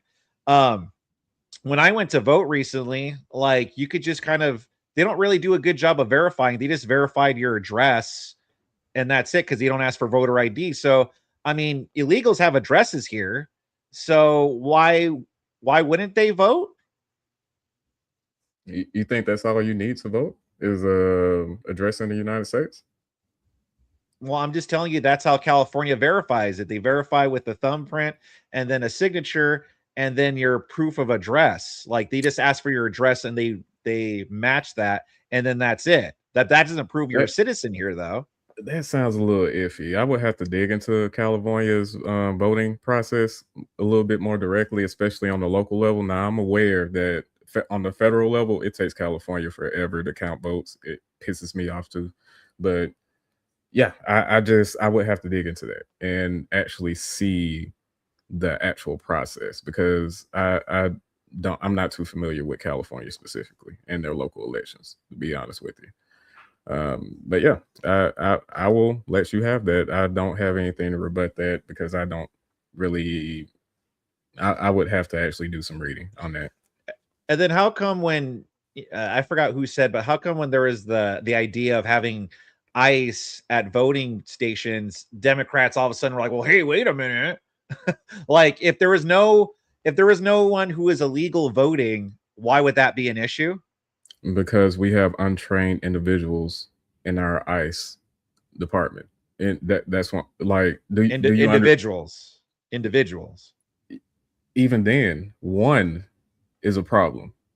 Like, do you understand if even one person at a couple of voting polls doesn't know the actual process on how to detain a person, or when to detain a person, or if they even can detain a person, they're not aware of that because they haven't been trained on that, then that leads to a whole other issue, because now there's people being handcuffed in front of voting polls. That's going to, how the court said, that would put a chilling effect on voting across this country.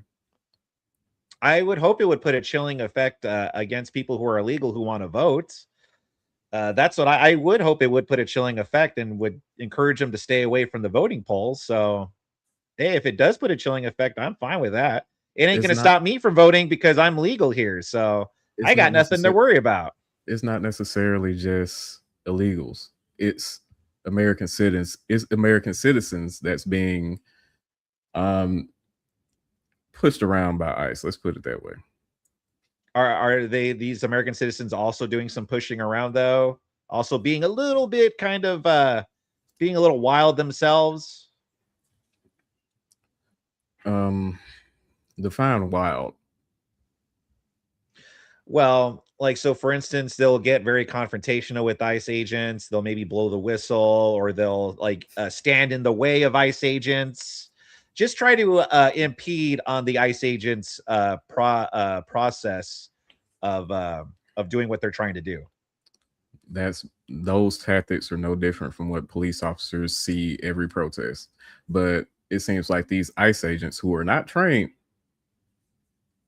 handle things completely differently. Well, what do you mean? Well, but don't.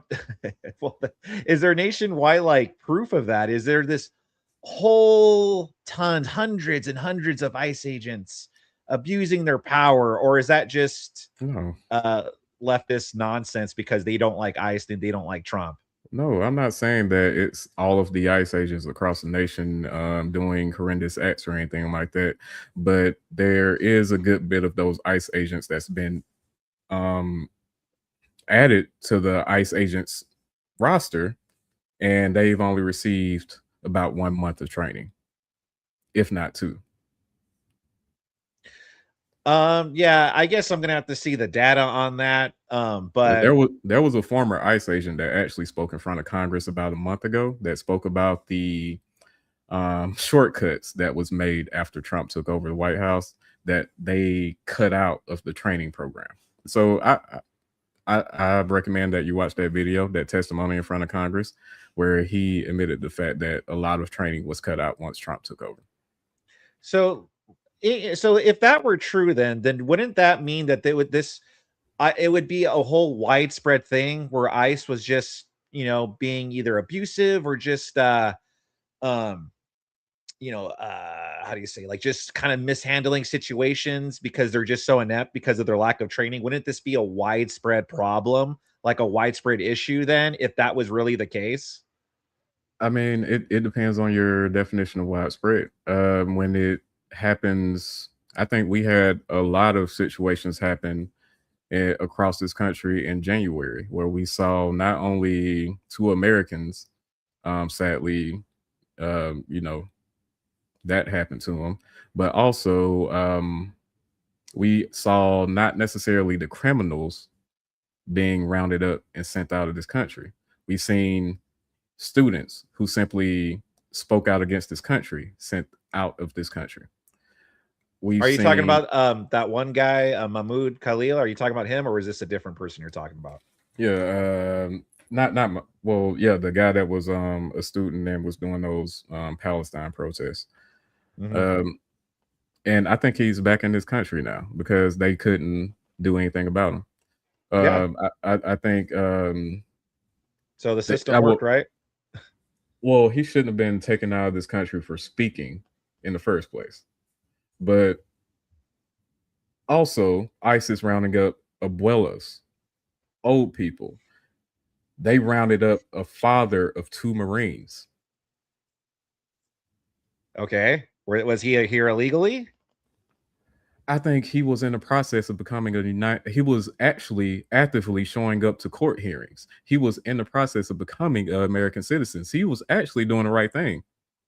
Uh-huh. He fathered 2 Marines that fought for this country, but yet he was thrown to the ground by these ICE agents. So 67-year-old man. so let's say I'm a bank robber, right? I've robbed a ton of banks, made a lot of money, right? But then I stopped, and then I get older and I raised 2 Marines. But then they found it's the statute of limitations hasn't over, is still there. They found out I did it and they arrest me. Are they allowed to arrest me or no? Yeah. Okay, so then what does it matter then? That just sounds like, oh my gosh, the poor guy who fathered 2 Marines. It just sounds like, oh, feel bad for Do, this guy type do, of do, deal. And do it's you, like, yeah, but do you consider somebody coming into this country to simply work, build a family, the equal to robbing a bank? he still came here legally. He still came in here. Yeah, Yeah, he committed a crime still. That's not the process. The process a isn't, you misdemeanor. could, the Let's be clear, process, a misdemeanor. hold on.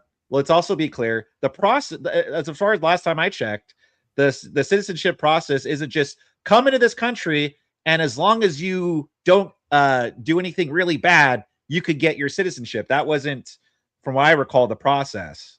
Yeah, of course not. But we also have to be aware that the process to actually come into this country legally is long and overinflated, and it's very contentious if you don't have money. Now, if you have money, you can get in this country yesterday.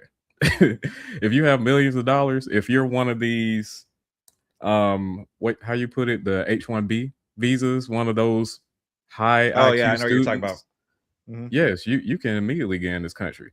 But if you're simply here trying to just be a part of the community, be an Well, some of actual those. part of, well, Well, yeah, go ahead. no, go ahead. Go ahead. I can give you that them crossing the border or coming it. I'm not even sure if those two Marines fathers, if he was a visa overstay or if he actually crossed the border illegally. But we also have to be of mind that a lot of these illegals are visa overstays. So they were allowed into this country legally. They just didn't renew their visa. This is a misdemeanor that we're talking about. So we can't equate that to robbing a bank, right? It leads to bigger issues, though. That just because it's classified as a misdemeanor doesn't mean that all of a sudden, like, okay, like even people who commit misdemeanors, they still get punishment, right? Now, what's the punishment if you come here illegally, even if it's a misdemeanor? Is it this? Oh, you get a ticket or something, or do you get sent back? I think you get sent back if you commit any Yeah. type of high level crime. But that goes to show that he was living in this country for a very long time and did not commit not one crime. And that goes to say that a lot of Americans can't say that. Well, it doesn't. My point is, it doesn't matter if you're here illegally. You're here illegally. Again, Okay. the process isn't you get to come here, and as long as you don't commit serious crimes for 10 years or so, then you get your citizenship. That's not how it works. No, but And it's also in terms of the money, you want to talk about people who spend money to come here. Like, what about like the people who pay the cartels a lot of money to get smuggled in here, and then they have to work off that debt to pay the cartels? You're just enriching the cartels that way. That I would have to look into, honestly, because I'm not sure of how prevalent that is, especially since I don't think the cartel has that much of a reach in certain areas of this country. I mean, I'm pretty sure if they wanted to, they could probably find you, but it would take a large amount of investment coming from them. And at the end of the day, they would probably end up taking a loss. And I don't imagine the cartel taking too many losses on a massive scale just to harm a person that might have disappeared on them. Yeah, that's true. Which means that they'll probably figure something out. Maybe they might know someone here in the country. It's the same thing, like in prisons, right? If someone leaves the prison and then that guy does something, if someone that's still in prison wants to do something to that person, they just have to somehow contact the person that's on the outside to get them, and they find ways. They find ways. Yeah, true. I'm very well aware of some of the cartel. This is how I'm so familiar with work visas, especially for some of my Mexican brothers. I worked in the oil field in West Texas and Odessa, Texas for a very long time. And I saw the want and the ability to work from a lot of Mexican individuals that literally, in the oil field, it's 2 weeks on, 1 week off. These guys would cross the border and work 7 days a week for 12 hours straight to work in the oil fields right next to me. Once that 2 weeks is over, they go right back home and back and forth. These people are not here. Well, most of these people are not here to cause any issues or do anything else besides work and be a productive member of our society. Most of those people down there with the visas and stuff down there in the oil field would not nearly be as productive as it is without those people. So again, the process to become a citizen isn't just if you come here and as long as you show that you're a good person, you get your citizenship. That's not how the process works. And so I don't really care about all these stories about how great these people are. They're really cool. Like, it doesn't matter to me. That's not how you get a citizenship here. We can't just let people in and be like, well, you seem like a good person. Here you go. Or you've proven to be a good person. That's just not how our process is. It's hard. Like, honestly, like, okay, prime example. I live in Mississippi, and I live in one of the reddest states in this country. We had a undocumented individual that was actually working for the sheriff's office. Mm-hmm. He had been working for over a decade to get his citizenship. Mm-hmm. You're expecting Okay. people to wait a decade to get their citizenship? Yeah, that's fine by me. Why do we owe people a citizenship? What do you think this country will look like if most of those immigrants that came through New York passing the Statue of Liberty had to wait 10 years to become a United States citizen? What would this country look like? Yeah. So again, I asked you, I said, why do we owe people a citizenship where 10 years is too much? Like, why do we owe people citizenships from other countries? Why It's not should it be less? And why should we just let it make it easier? Why should we do these things? it's not necessarily make it easier, but the process should be a lot more efficient. It shouldn't be a backup of people trying to become citizens in this country simply because we don't have enough judges or we don't have enough legal representatives. In the richest country in the world, that's no excuse. And what I'm saying is that all them immigrants that came through New York, we all know about this. The immigration that came through New York, Staten Island, past the Statue of Liberty. Do you know anything about what those people had to do to become citizens? Nothing. No, what did they do? Nothing. Nothing. But show up. Okay. I mean, so because at one point in time, well, first of all, I don't think they had a I don't think it was as easy as that, but let's just grant that it was just that easy. Just because at one point we allowed that, so now we should just keep that should just be our policy, just make it super No. easy. Like I just don't think Of course not. that should be the case. Yeah, I agree. It shouldn't be our current day policy, but I think it should be a lot more efficient as it used to be. I think it should be we have the judges, we have the legal representatives to vet these people as they want to become citizens. We look at their ability to work in this country and stuff like that. Like, we have jobs to be filled in this country. We have open slots to be filled in this country. Donald Trump has kicked out all types of illegal immigrants, and Americans are not filling those jobs. You understand this, right? Probably not yet, but with time, I think they will, because it's not just that easy. Like things have to adjust. So for instance, if I was paying a guy to freaking pick my crops and I was paying him half of what I would pay an American or what Americans willing to do, yeah, an American's not going to be like, well, I'm not going to do this job right now, Okay. because it's only paying me this much. But it has to correct itself, and then eventually those jobs will get filled. But the Yeah. reason why the pay has gotten so low is because there is people here illegally willing to work for cheap and under the table. So yeah, it's going to take time for it to correct itself. Okay. But And we also have a culture too that, because we've depended on illegal so much, a lot of people feel they're too entitled to not want to do these jobs as well. It's a whole thing. It's something that we have to give time to correct itself. But the solution isn't just to keep the illegals here to be our slave class, essentially. yeah, and that's not what I want. But we have to recognize that when we talk about jobs like picking crops and whatnot, we understand that to do that job, you have to be able-bodied, strong of body, and willing to do that and able to do that. And typically, when you see people doing these types of jobs, it's not Americans for a reason, because the typical American went to high school. And whether Republicans like it or not, typically most Americans at least attempt to go to college. How many high school graduates are going to go out there and pick crops? Well, yeah, no, exactly. Well, that goes to my whole point, though. It's like we shouldn't just you realize this is very similar to like arguments that were made during the abolishment of slavery, right? Like, well, who are going to have to pick the cotton now? It's very similar. No, And that's the thing. It's like they found out it was it's cheaper to have employees it was cheaper to have employees than take care of against slaves. the free Yes.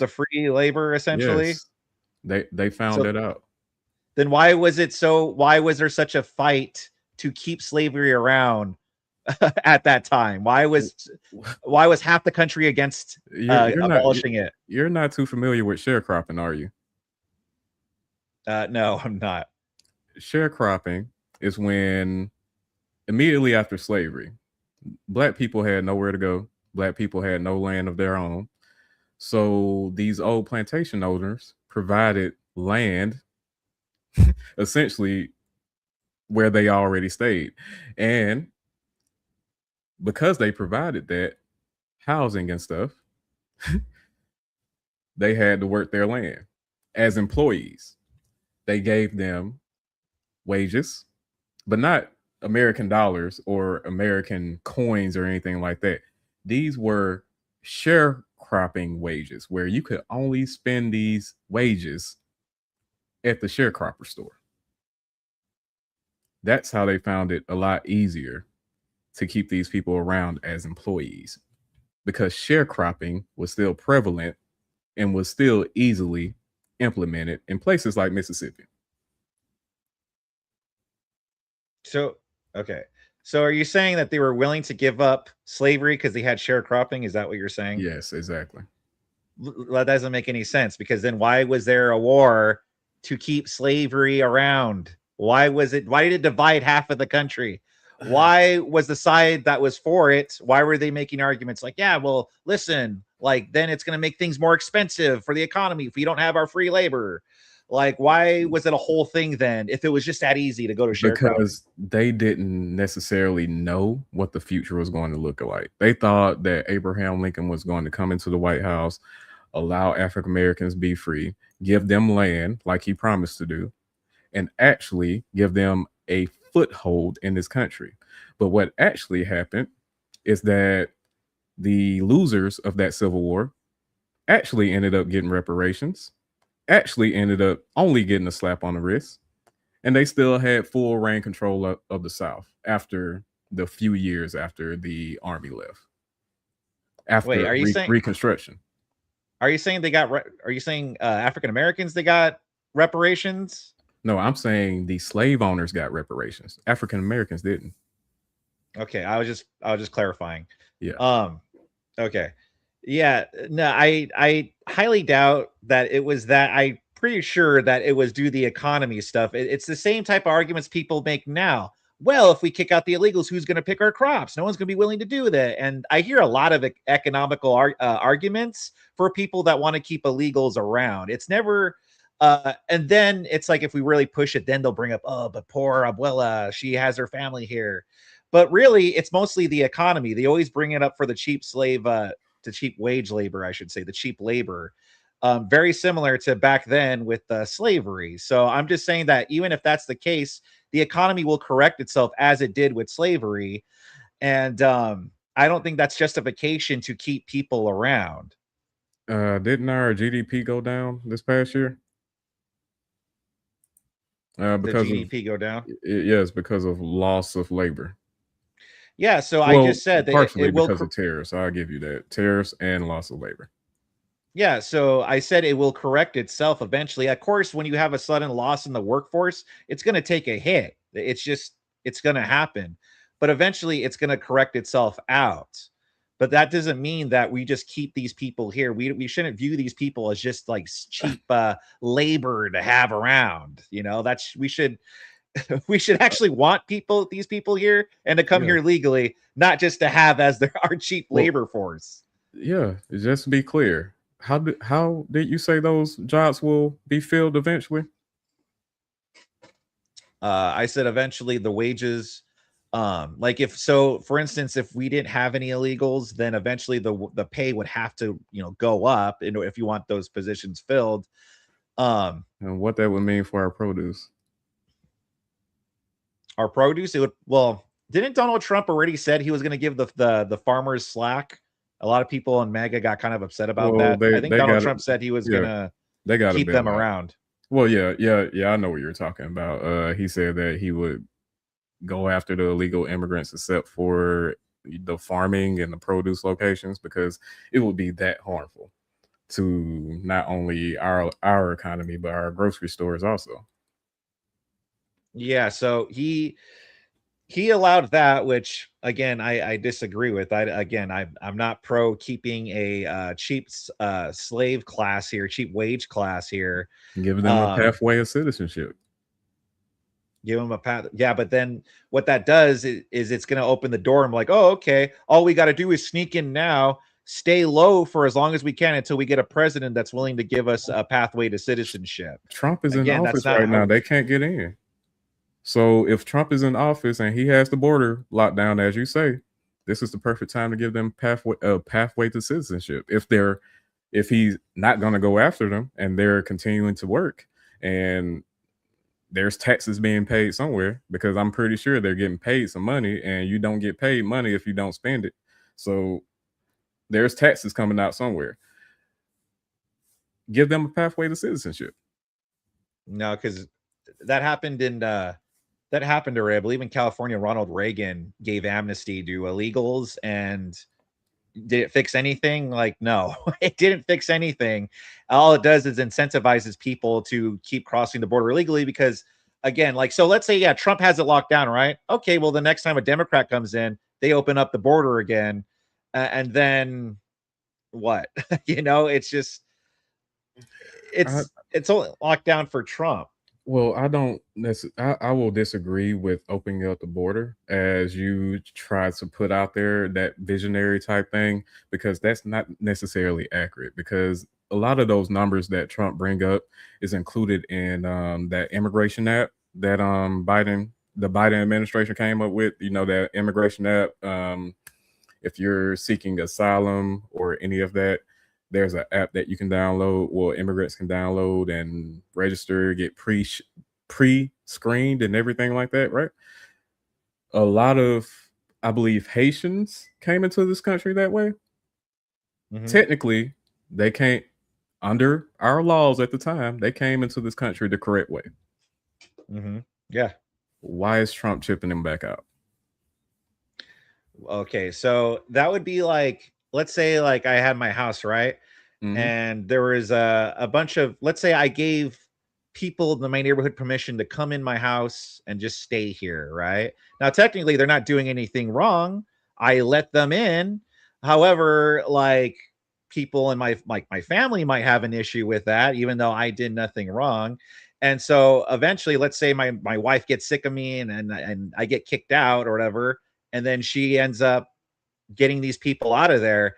Technically, these people didn't do anything wrong. They came in the right way. That doesn't mean that it's right to just let these people in here. Do you kind of get what I'm saying? Yeah, Like, it doesn't mean that it was right. That was kind of like a legal loophole, which if you're all about, corruption or whatever like that, I mean, that's a little, that's not necessarily accurate though, because we have laws in this country that kind of fight back against people owning a property and kicking those residents of that property out immediately. I mean, we have certain laws that say you have to wait a certain time frame to kick these people out or give them an opportunity to find a new place, right? Wait, sorry, say that one more time. I mean, we have laws in place in this country. You said that, if they came into your home and they were living in your home and you get kicked out one day, it wouldn't be a problem if your wife kicked them out afterwards.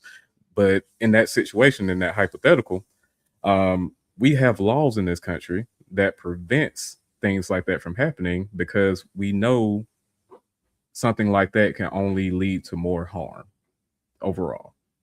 Like a owner of a residence, even if you have other people staying in your home, if they've been in your home over a certain period, you can't just kick them out, right?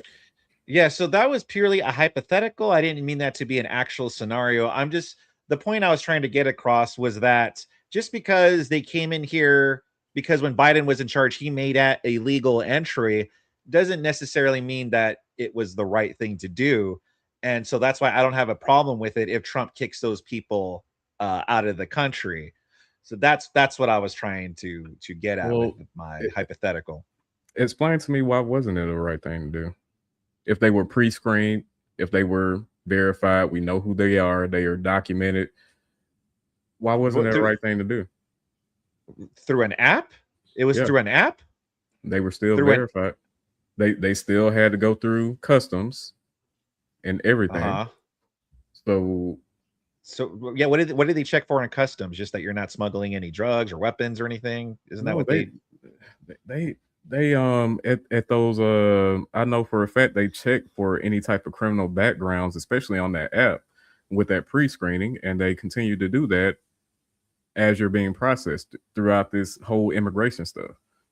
I mean, whatever is available. I know records can be a little limiting in places like Haiti and everything, but as far as like, I don't know of any situation where like there was mass hysteria in these places that these people, like Donald Trump said, eating cats and dogs. Like that's not happening. Well, there was videos. So the cats and dogs thing, people were circulating videos online. People were seeing it. He didn't like put this lie out there. He was repeating something that we were saying and that we were saying. So I understand. I understand those videos could be debunked or something like. I'm just saying that he didn't put that lie out there. If that's your claim. Do you think it's wise to make a person that believes whatever he sees on his Twitter feed the most powerful that's- person in the planet? Well, if we're going to go back to people saying things they shouldn't, then we're going to go back to the Joe Biden calling us extremists. I'm not saying. No, it's a different notion that I'm levying towards you. I'm saying that he's actually believing the stuff that he sees on his Twitter feed. That's a completely different thing. That's concerning. So Obama believing that we have this like racist, like this racist issue here in this country, and then telling that to American people again, like again, if you want to go down this road again, we can. But I'm just telling you, that this is something that people were seeing, and again, the video evidence here, like it wasn't just pulled out of the air. It wasn't real, especially in AI.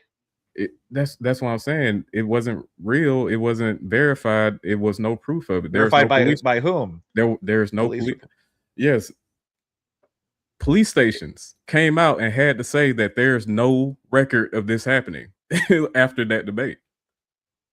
So what if it wasn't reported though? Can you record something and then not report it? Who in America, especially Caucasian individuals, who in America is going to watch a pet being eaten and not call the cops? So it was white people that was doing the recording? No, I'm not saying it's white people. I'm just saying, you guys love your pets. All I'm saying is, what person in America is going to see pets being eaten or taken, because that's what he insinuated also, and not call the cops? Okay, so if I'm watching it from here in California and this is going on in wherever it happened at, I call their police station and I say, I don't know when this happened. I just saw a video of it online. That's what I do. No, if it's actually going on in a place, I'm pretty sure somebody would have noticed and filed a police report, or at least dialed 911. That's all I'm saying. But what if there was no one else around? What if it was just one person recording? And also, is it illegal to eat a dog and a cat, like in all states and all cities? Like, what if it's not legal to do that? I think it's considered animal abuse to do something like that to a pet in this country, if I'm not mistaken. Yeah. From what I know, it's not illegal to abuse pets in like all states. It's not like a nationwide law. Well, yeah, I'm not familiar with states from laws from state to state, but all I'm saying is that Donald Trump is particularly concerning because I've never seen a president just believe something that he's seen on social media at all. And he was convinced. Like, let's be honest here, he was convinced that that was actually going on, and he went in front of millions of people and tried to convince us of it. That's concerning. In Haiti, do they not eat like animals like that? Do they not eat dogs or cats or geese or because they're eating geese too? Do they not eat? Yeah, I'm pretty sure it's one of the poorest places in the Western Hemisphere. I'm pretty sure they do. Okay, so if they're coming over here, it's not unreasonable to think they would be doing that here. No. No, it's not unreasonable, it wouldn't happen. No, it's not reasonable because they are in a wealthy country where you can literally go anywhere and get a job or anywhere That's Well, that's our rather you like it or not, most of them Haitians came into this country with a stipend. Well, I think for food specifically. but that's entirely our concern, though, is that just because you step on our land doesn't automatically make you in tune with our culture and our values here. These It's true. people, they're coming over here from their countries, they're bringing their culture and values over here. And it's starting to dilute the American culture, and that's what we're trying to preserve here. Like if you have people coming from Haiti where it's okay to eat dogs and cats and geese like that, Will you we say don't the want same them thing bringing it about the over here. Irish? The Arabs? Will you say the same thing about the Irish? Oh, the Irish. If there was a Scottish. big yeah, if there is a big influx of Scottish and Irish people not in tune and they were bringing their culture over here, yes, I would say the same thing. If they were coming here illegally, yes. Are you familiar with the potato famine? Yes, I am familiar with that. I'm not an expert, but I've heard about it. Yeah. This country received a large influx of Irish immigrants into this country at one specific time, if I remember right. But we have St. Patrick's Day. Uh-huh. So we kind of made that a part of American culture, right? So what you're saying is that we need to make cat and dog eating and geese eating No. part of American culture now, or No, what are not you trying to say necessarily. here? I'm saying that American culture is a hodgepodge of different cultures. The Italians, they brought their culture over here. It's all types of different cultures that's a part of current day America that we enjoy today. That Yeah, but it came seems like from there are different places. it seems like there are people that are trying to erode our culture and erase it because they felt that this was built on a white supremacist, colonialist foundation, and so they're trying to erode it. And so I feel like they're trying to bring in a lot of necessarily like I hate to put it this way, but I can't think of another way to put it, like brown skin, like darker skin people, because they think, oh, this is a way to fix that in a way. This is the woke Marxism that I was talking about earlier, like this race Marxism. I would believe that if there was a guarantee that immigrants would vote a certain way. But I think we both know that when immigrants come into their country, they're extremely conservative. Donald Trump No. had large N-ways with Mexicans in Texas. Yeah, he had a lot of headways, but it wasn't he had a lot of headway, but it's no, like people are not coming to this country and voting conservative because the Republicans aren't offering them anything. It's the Democrats that are offering them free stuff. So they're voting for Democrats. And it's like I said, here in California, we're pro, like, and when I mean our state is pro illegal immigration. It's a sanctuary state for illegals. They don't want to work with ICE. So yeah, they're going to vote Democrat because Democrats are the one protecting them. So that doesn't follow. Nigeria just passed one of the toughest LGBTQ laws in the world. If one of those people that voted for that in Nigeria came over here to America, which political ideology do you think he will align more with? Probably the conservatives, but I wouldn't want him to vote on it unless he was legal. I'm just saying it now. Imagine if he brought his family over here and eventually had kids. That kid Did he do it legally? That kid now has conservative parents, right? Yeah. Assuming this is all legal, yes. So there's no guarantee that Democrats or Republicans can guarantee the political ideologies of these people. Yeah, that's very true. That's why I said they promise illegals or people that aren't actually citizens here stuff and protections. Okay, the family that you brought up is legal. Okay, and so they went about it. They did it the right way, the way you're supposed to. And so yes, they're probably gonna have a natural inclination to vote for more law and order and conservatism because they already did it the right way. It's already, yeah, they're just more inclined. Do you think Cubans, even if they came over illegal, you know how Cubans get to Florida, do you think they're more aligned with conservative values, even if they're illegal? or liberal values? I don't know, but I guess I could say maybe they would be more conservative because they're fleeing Cuba, which is a communist state. So, Yeah. Yeah, so they'll probably be more conservative. A lot of these places are leaving communist areas, correct? Yeah. Mm-hmm. So it's not like once you get into this country, you don't have even for illegals, you don't have to be a liberal once you here. You right, you know that, right? It's not like, oh, as soon as we find out you're conservative, Democrats are gonna kick you out. No, that's not how that works. Right? Yeah, I guess there's no guarantee, but I would still say that if you're a conservative and you're fleeing a different country, you're going to more likely do things the right way. You're not going to stay illegal and just try to hide under the radar. You're going to try to go through the process in some shape or form. Either way, like if they get deported back to the country again, I'm fine with it. So, Yeah, like, you know, I hear you, but I think you kind of touched on something that I had another discussion with another Republican individual, and he's actually running for office.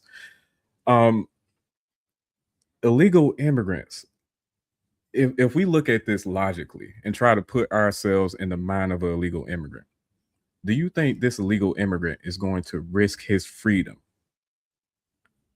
simply trying to register to vote?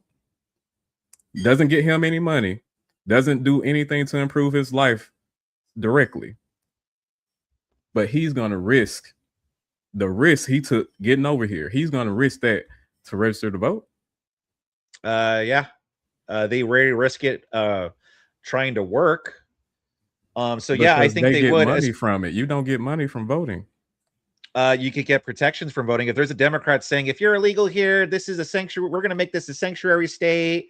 You know, ICE is bad. Yeah, if I'm illegal, I'm like, oh, I'm going to vote for that person. A lot of illegals are in red states. There's a lot of illegals in blue states too. Yes, but I'm pretty sure which is actually makes my point, because then, like, if there's more illegals allowed in those red states, which there's not, which is why they're not enough to vote, though, if there's enough in there, they could vote for a blue person, assuming that the laws are lax there. Do you really think these illegals are coming into this country just all this work, walking hundreds of miles, because you say they're crossing the southern border?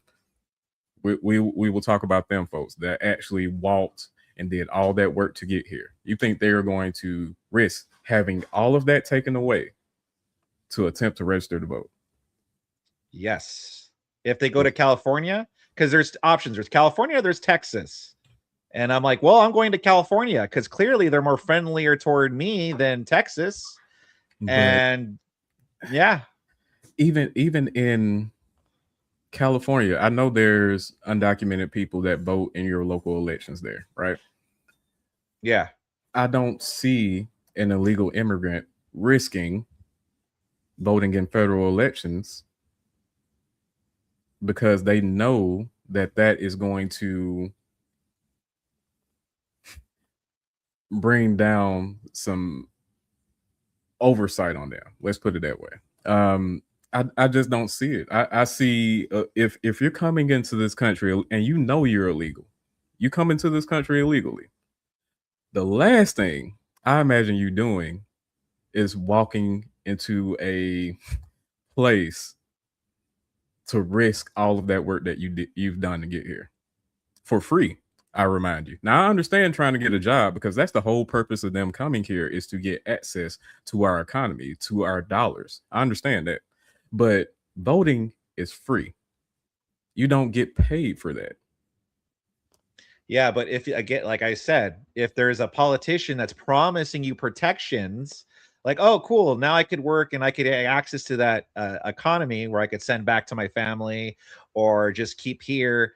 And I'm not going to get deported because I have this politician saying that they don't like ICE and that this is a sanctuary state and I'm going to get free health care and all these things.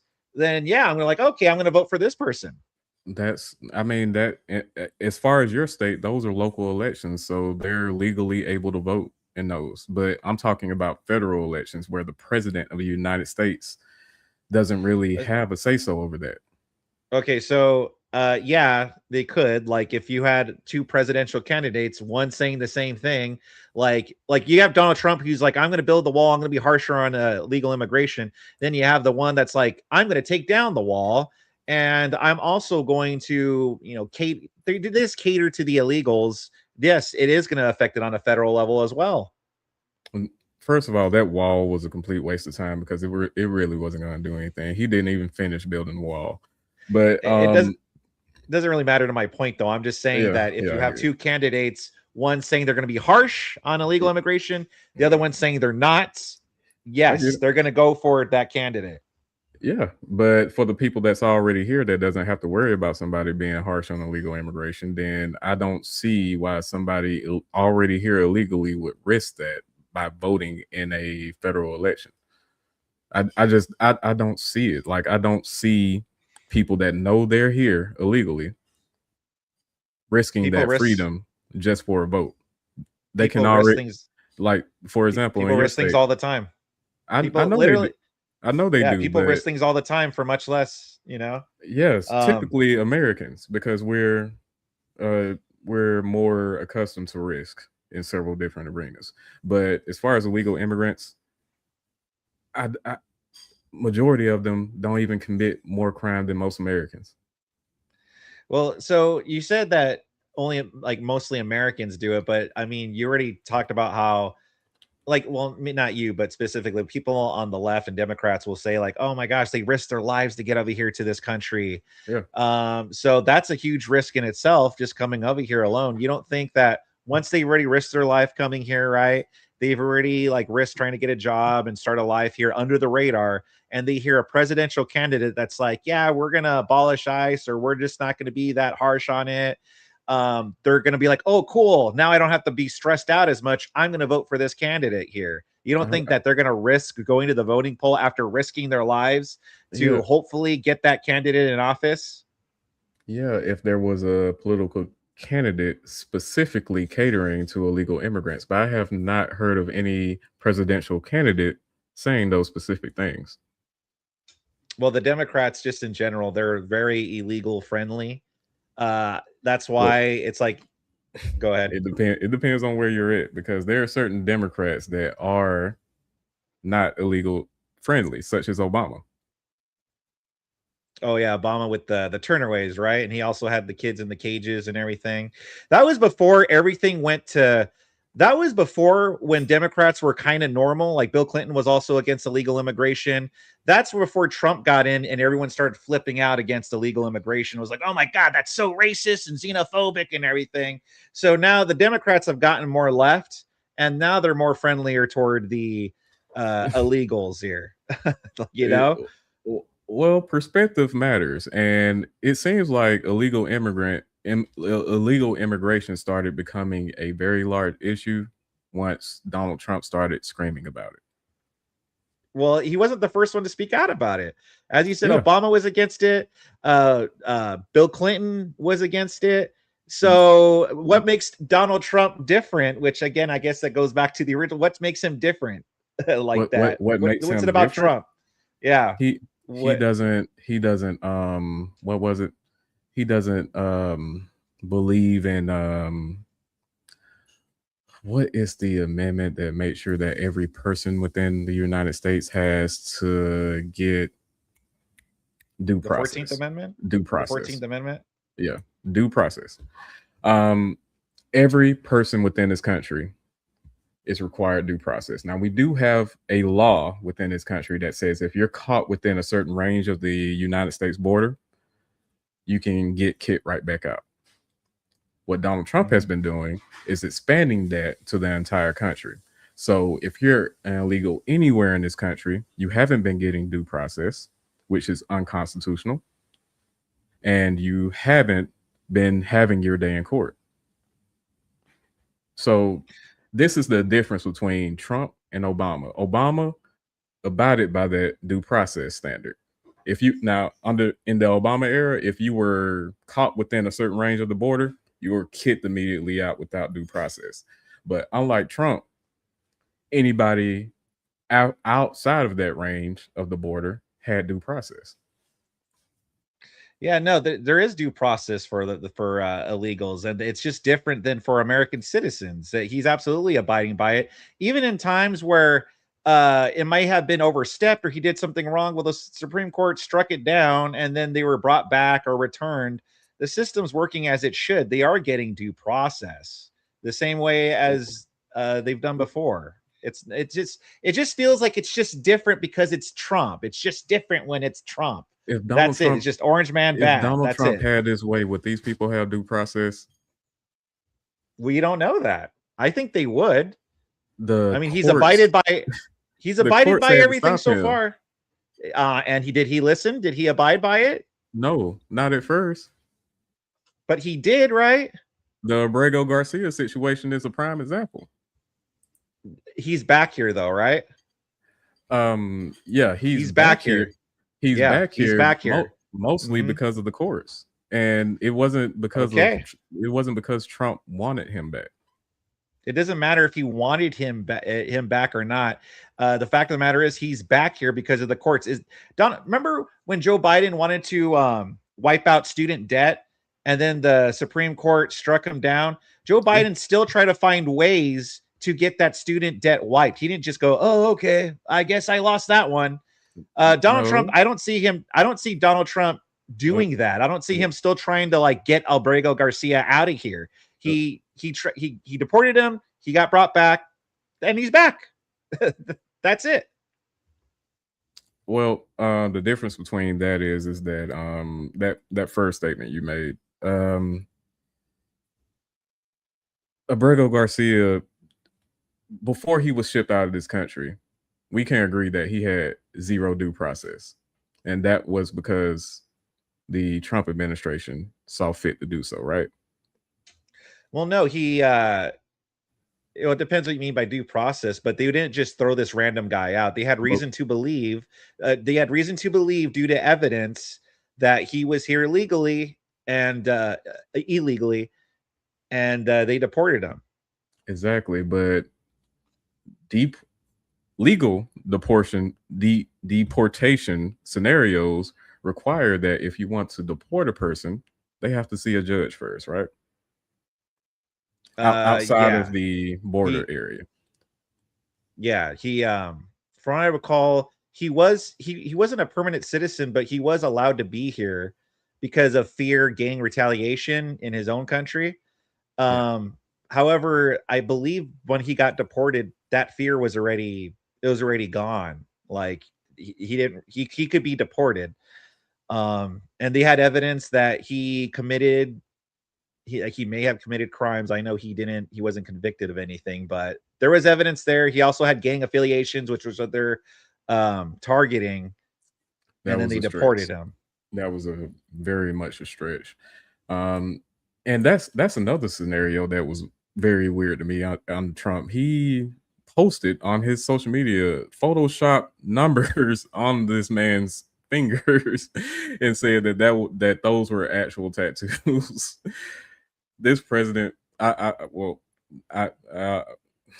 give that to him just being old. Let me put it that way. I'll give him some grace. He's just very old. I mean, regardless, he got shipped out. The courts, found an issue saying you can't do that. And then they brought him back and he's back. Donald Trump hasn't tried to get him out again or anything. He's back, and then that's it. So again, you keep your claim originally was that Donald Trump doesn't care about it. Well, it seems like he's respecting it and he's honoring the court's decision. So because there was a very shaky situation. I know you know about the plane going up at 12 o'clock at night. As soon as that judicial order was put out there, and they were trying to get that plane with Abrego Garcia in the sky before that order was actually to take effect. It seems like they were actively trying to get this man out of the country before a judge stopped them. I mean, maybe, I don't know, but it's not the point. The point is that if Donald Trump really didn't care, okay, but then you would have to prove the intent. We're just speculating then. the point is that like your claim is that he doesn't care about the Constitution or the rule of law. Again, the court struck it down. He's respecting it, and Alberto Garcia is back. So that kind of refutes the whole claim that he just doesn't care. He just doesn't care about it. Okay. Well, when I say Donald Trump doesn't respect the rule of law, I'm talking more on the fact that he continues to deny the 2020 election, continues to say that it was fraud, continues to say that the entire situation was some type of setup, even though he was the most powerful man in the country. He continues to critique mail-in voting, even though he benefits from it majorly. And yeah, I just don't know how you can say this man respects the Constitution when he was attempting to send a false slate of electors to Washington, D.C. on January 6th and demanded that his vice president approve these false electors. That's literally overturning the election. Do you think that he didn't? Do you think he was lying when he said the election was rigged, or do you think he really thinks it was? On January 6th, when he said it was rigged, he was lying, and he knew he was lying because the people around him told him that there was no proof, including Bill Barr, including who was this? Mike Pence, and it was his top personnel person. I forgot the name of that dude, but yeah, it was 3 high-ranking officials around him telling him there is no proof of fraudulent activity. You should not be saying this. Everything. There's testimony from Bill Barr, his AG, that he's saying that he called Trump insane and says that he was going to get everybody arrested. So have you ever believed something, and then even when people try to tell you, oh, this isn't the case, it's not true, you didn't believe them and you still believe the thing that you thought?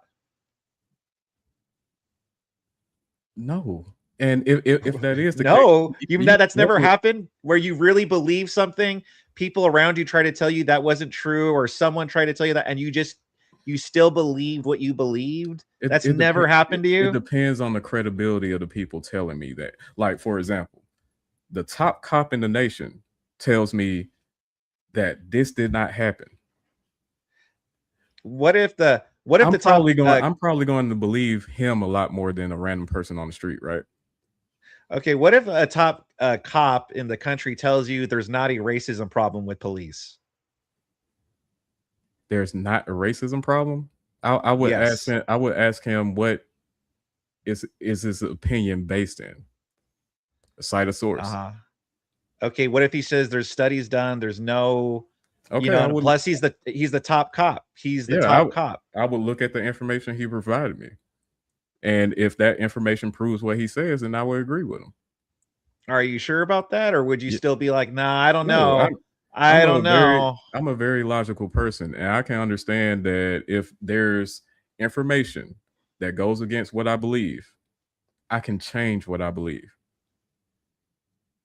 You know, a lot of people. Okay, look, a lot of people like to think that, but a lot of people are also, we're not like emotionless creatures. As much as we try to be very logical, our emotions get in the way. And so listen, I don't believe that you would just be like, okay, there's not a race. I think you would still believe it. I just have a hunch. But listen, I could just take your word for it and be like, okay, regardless, because you don't think Trump might have still really believed that the election was stolen. Like, you don't think that it had to have been he was lying?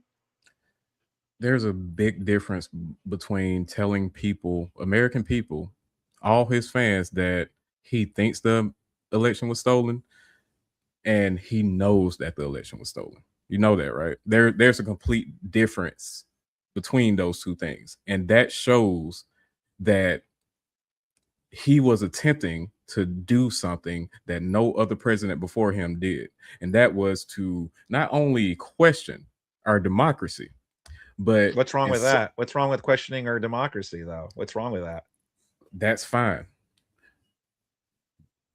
But without proof. Well, so people say that there's no proof. There was a lot of weird things going on. It wasn't like Donald Trump. It wasn't like us as supporters were like, "Oh, yeah, he lost. Oh well." And then Trump came and said, "No, actually it was stolen." And we were like, "Oh shit, it was?" Like, no, we were all watching the election. We were all seeing these weird shady things happening, and we all thought something weird was going on there. There was Well, something questionable. And cool. so That's a misnomer because we all know Donald Trump was saying that the election was fraudulent 2 months before the election even happened. He was priming people to already believe these things. He did this in 2020. I mean 2025. yeah, but if there was nothing to support it, then like it wouldn't have mattered. Like why were they covering up the windows of the election observers? Why did all of a sudden the spike for Joe Biden happen, and then both of them had highly inflated votes, 81 million votes, and where did they all show up for Kamala? uh a lot of stuff doesn't make any sense. Like, and then this is the first election, by the way, that had massive mail-in voting. Again, no voter ID or anything, no way, just massive mail-in voting. What You think it's? I'm not saying it's for sure was election fraud, but do you blame Trump or us for thinking that there was? Yes, because you guys did not provide any proof. You didn't provide any verifiable. Then you say mail-in voting it was at record rates, but didn't even acknowledge that COVID was going on at this point in time. Like it's like you guys look at this election in a in a It vacuum did. without looking at any other scenario surrounding this election. Mail-in voting was at record levels because COVID was going on. Well, no, Voting I in said 81 million votes for Joe Biden. You honestly think 81 million people showed up or even mailed in ballots all for Joe Biden? It was Joe Biden mania. 81. Again, they yes. didn't even show up for Kamala. Like Kamala didn't even get anywhere near that. Yes. Do you know why? Why? Because Because Orange Man bad. no, because majority of America had time on their hands. People didn't have to worry about working, taking off from work to vote. I mean, technically you don't have to, but people move throughout their day. People find things to do throughout their day. When COVID was going on in 2020, people had nothing else to do. Uh-huh. So of course they're going to participate in one of the very few things that happened that year on the ground. So yeah, again, so it doesn't there's still people were working. It wasn't like everything just stopped. Of course. Like there was a lot of people still working. Like, why would we even like we didn't complete the thing about COVID was like life didn't completely stop. Like, you mean it like we how come we couldn't have voting, in-person voting, and people just do the 6 feet distance lines, or just make sure you wear masks or things of that nature? They How come did. we had to have the mail in? Well, then how come we needed the mail in balloting then? It was an option for people to use. Like here in Mississippi, like you could mail in your vote or you could go to a poll. And yes, you have to socially distance, but this was to try and keep down the populations physically at the polls because COVID was still at its height at that point. Yeah, but still 81 million. And again, you're also ignoring all the irregularities that I brought up, like the petitioning off of the windows of the viewing, when they could see the vote counting process, when you could see it, they were blocking it off. There was the footage of those the suitcases that were being brought up. Again, the major spike with Biden. And the They lied about suitcases the that you're pipe talking breaking. about is that Rudy Giuliani thing that I brought up. To be clear. Well, what about the video then? Like, so what was the video? And I think I know what you're talking about. I'm talking about something else. Where late at night you could see a car coming up, and then they're walking like suitcases into the facility. There was just a lot of weird stuff like that, and it's just like, even if I'm completely wrong here, again, how can you sit there and say how can you sit there and say, yes, it's not unreasonable to believe that what Derek Chauvin did was out of racism, even though you have no proof for that? Okay, but I'm unreasonable if I thought the election was stolen or Trump was unreasonable because Well, he thought the election was you're stolen putting and that words. he had to be I, lying. I didn't say that it was solely because of racism. I said that he treated that man a little bit different because of Due to his race, not strictly because of his race, but his, mostly due to his race. if you want to call it that. All I'm saying is that even if Donald Trump felt that there was some type of fraudulent activity around 2020, right? Does that give him the right to try and attempt to send false electors to our Congress on January 6th? I don't think that was the first time that's been done. I When don't know was the last time specific. it was done? I could look it up. Because that's attempting to overturn an election. Not necessarily. No. If those electors were accepted, would it not overturn the election? That's why they were talking about doing those things to Mike Pence, is because it was up to him to accept those electors, right?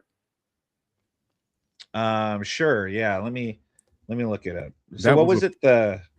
The false electors being sent to Congress on January 6th.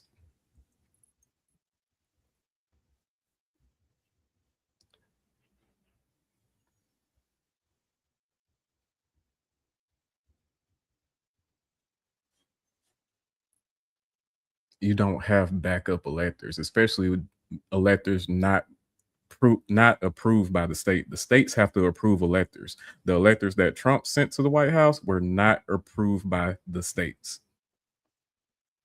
I'm replying to one of your comments. I'm sorry. Oh yeah, no worries. It's pulling it up right now.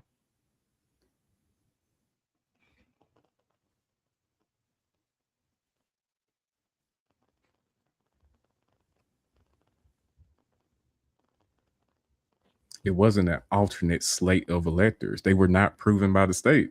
Luke himself, they were not approved by the state themselves. The states have to send the electors. Trump handpicked these electors and sent them to Congress. Yeah, so it has been done before. The 1876 election, Hayes versus Tilden. The most famous case, disputes in Florida, Louisiana, South Carolina, and Oregon led to 2 states of electors from the states meeting and voting. Both slates sent certificates to Congress. Tilden led 184 to 165 with 20 votes disputed. An electoral commission, 15 members, voted 8-7 along party lines to award the votes to Rutherford B. Hayes, giving him 185 to 184 and the presidency. This was resolved via compromise, ending Reconstruction. Both parties claimed victory in southern states amid fraud/intimidation allegations and returning boards that threw out votes. There was also something with Kennedy and Nixon. Hawaii was extremely close. Both Democrat and Republican slate of electors cast votes because the outcome was still being recounted when the electors met. The governor initially certified Republicans. After a recount flipped it to Kennedy, a new Democratic slate was certified. Vice President Nixon, presiding over the count, accepted only the final certified Democratic slate. He noted it shouldn't set a board precedent. So this wasn't the first time that's been done. You left out something very specific. Donald Trump and his administration picked these electors from each state. All those other scenarios, those states approved those electors. None of these electors that was sent to Congress by Trump were approved by their individual states. You understand that, right? These were fraudulent electors, not alternate, not backup. These were actual fraudulent electors because they were not approved by their states. Yeah, it just sounds to me like it's just different when Trump does it. It's just Trump, but Orange Man bad. That's what it's a significant difference. That's what makes this attempted overturning of an election, because a president picked out electors himself. Do you think that's okay? Well, it's been done before. President picked out electors? Show me where a president has handpicked electors and sent them to Congress.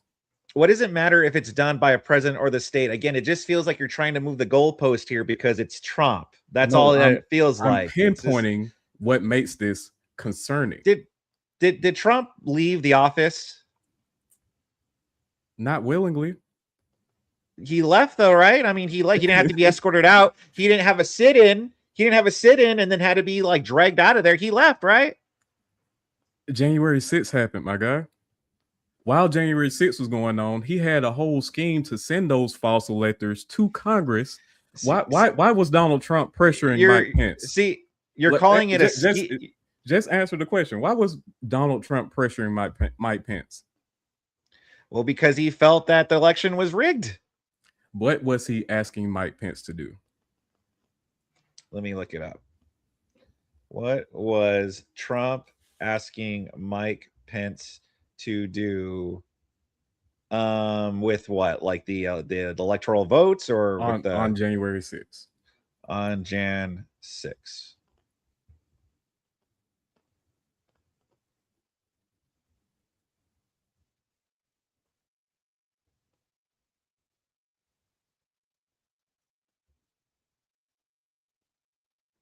Trump was a very important part of putting those false electors together. Him and his administration, including Giuliani, they all got together and got those fake electors sent to Congress. See, here's the thing: is that that's all speculation. Again, you're mind reading again, and you're like, "Oh, they had this evil scheme." You didn't read what you didn't read what you looked up. What was the answer to that? It's still pulling it up. It says still thinking. There you go.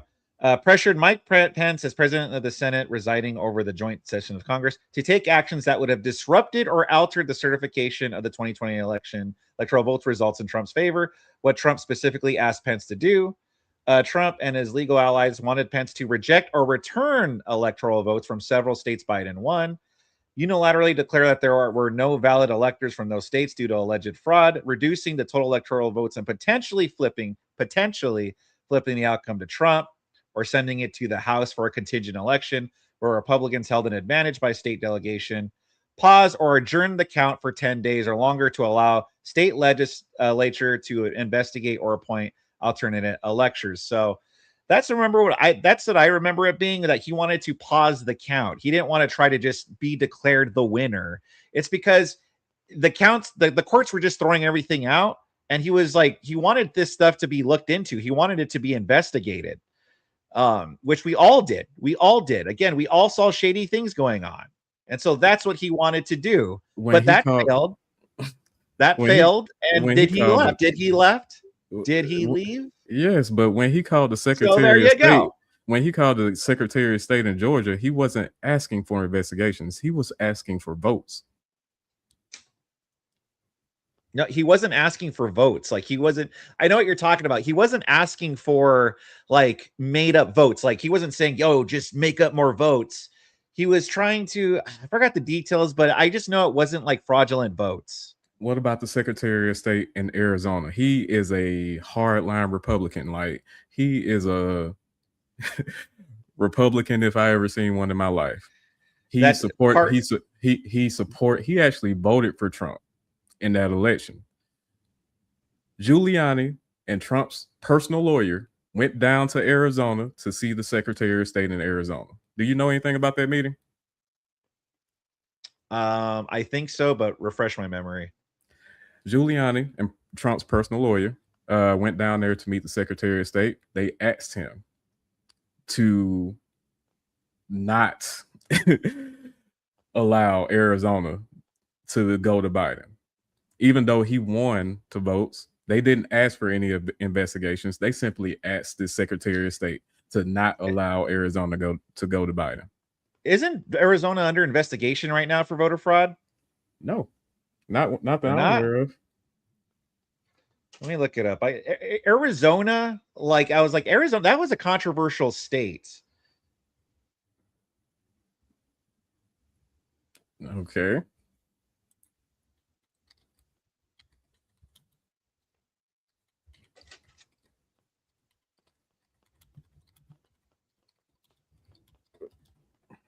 Yeah, in Fulton County.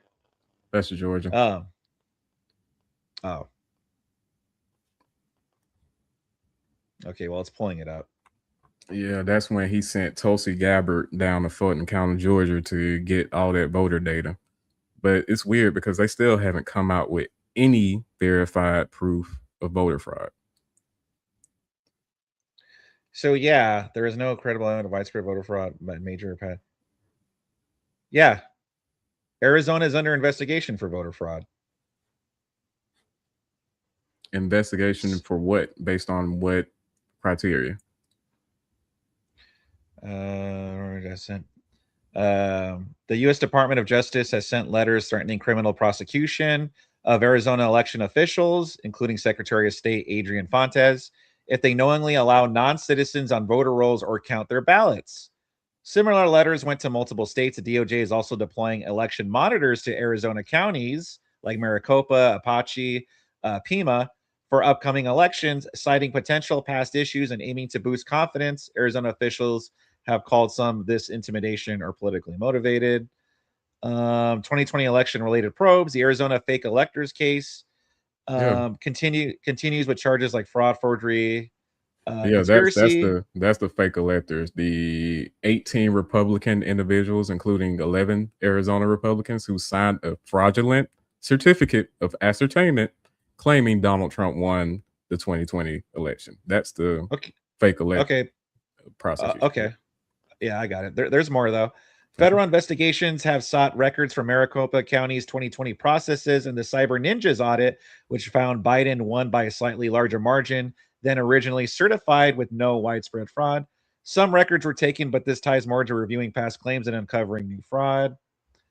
Voter roll and non-citizen focus disputes over access to voter data, proof of citizenship rules, and database issues continue. So yeah, it just sounds like there's a lot of eyes on Arizona. So if what you're saying is true, it's not unreasonable why he would suspect Arizona of some shady business. Which, why is this stuff going on? If Donald Trump really didn't feel like there is voter fraud, then why is he still talking about it to this day, and why is this still going on to this day? That's what I say about this president. He does a lot of crying and not a lot of showing. Yeah, but if he's crying still, that shows that he wasn't lying then. Okay, but it shows that he wasn't lying then, that maybe he feels that it really was stolen. No, he knows that it wasn't stolen. He's crying. He's lying and crying. Yes, that's why he got up out of that interview when he was actually pushed. What was that? Meet the Press, where he got it. They don't even give hardball questions. All that lady did was push him a little bit on the 2020 election, and he couldn't handle it. He threw the mic down on the floor and ran out the room because he knows he's lying. No, and he can't defend it. Yeah, no. Again, that's a lot of mind reading. That's not. Trump gets fed up a lot with the press, always trying to like get him in these gotchas or like you get like the press though. Yeah, it could happen anywhere. You act like if that was Kamala, you would say she's not fit for office. She can't handle it. Well, yeah, I would say that because Kamala has dealt with a lot less pushback from the media than Donald Trump.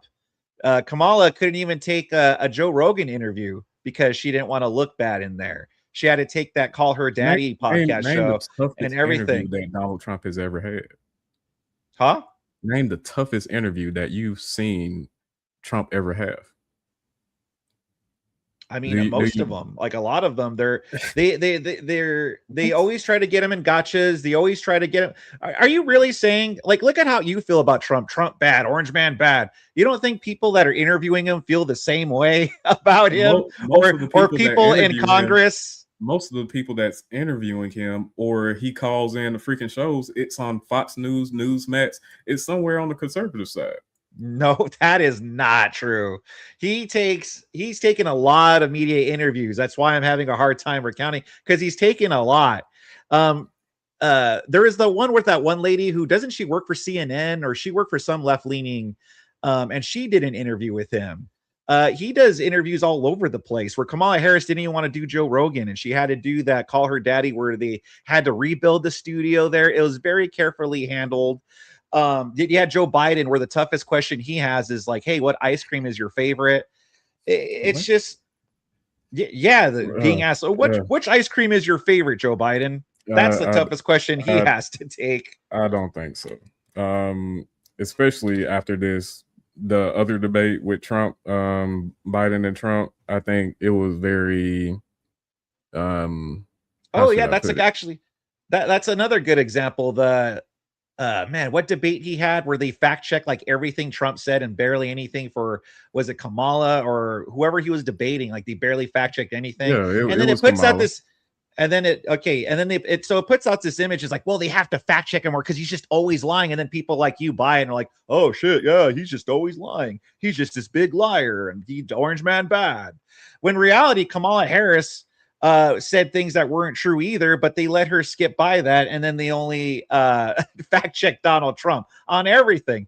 I remember the guy got fact checked once when he was like, man, we had a ton of hamburgers there because I forgot they bought a lunch for a team or something. I forgot what, but they're like, yeah, we had burgers to the sky or to the ceiling, and they fact checked like, did they really have burgers to the ceiling? And it's like, clearly he's not being serious. Clearly he's being facetious there, but they fact checked that guy on everything. You know? And so when you say that, oh, they don't push back on him, like, what are you talking about? Like, what world are you living in? I think if I remember right, when he was fact checked during that debate, it was more actual things that he was saying that was wild, like the cats and dogs thing, like Trump saying that Yeah. US crime was up through the roof when they actually had been going down year over year, the past 2 years. Trump said something about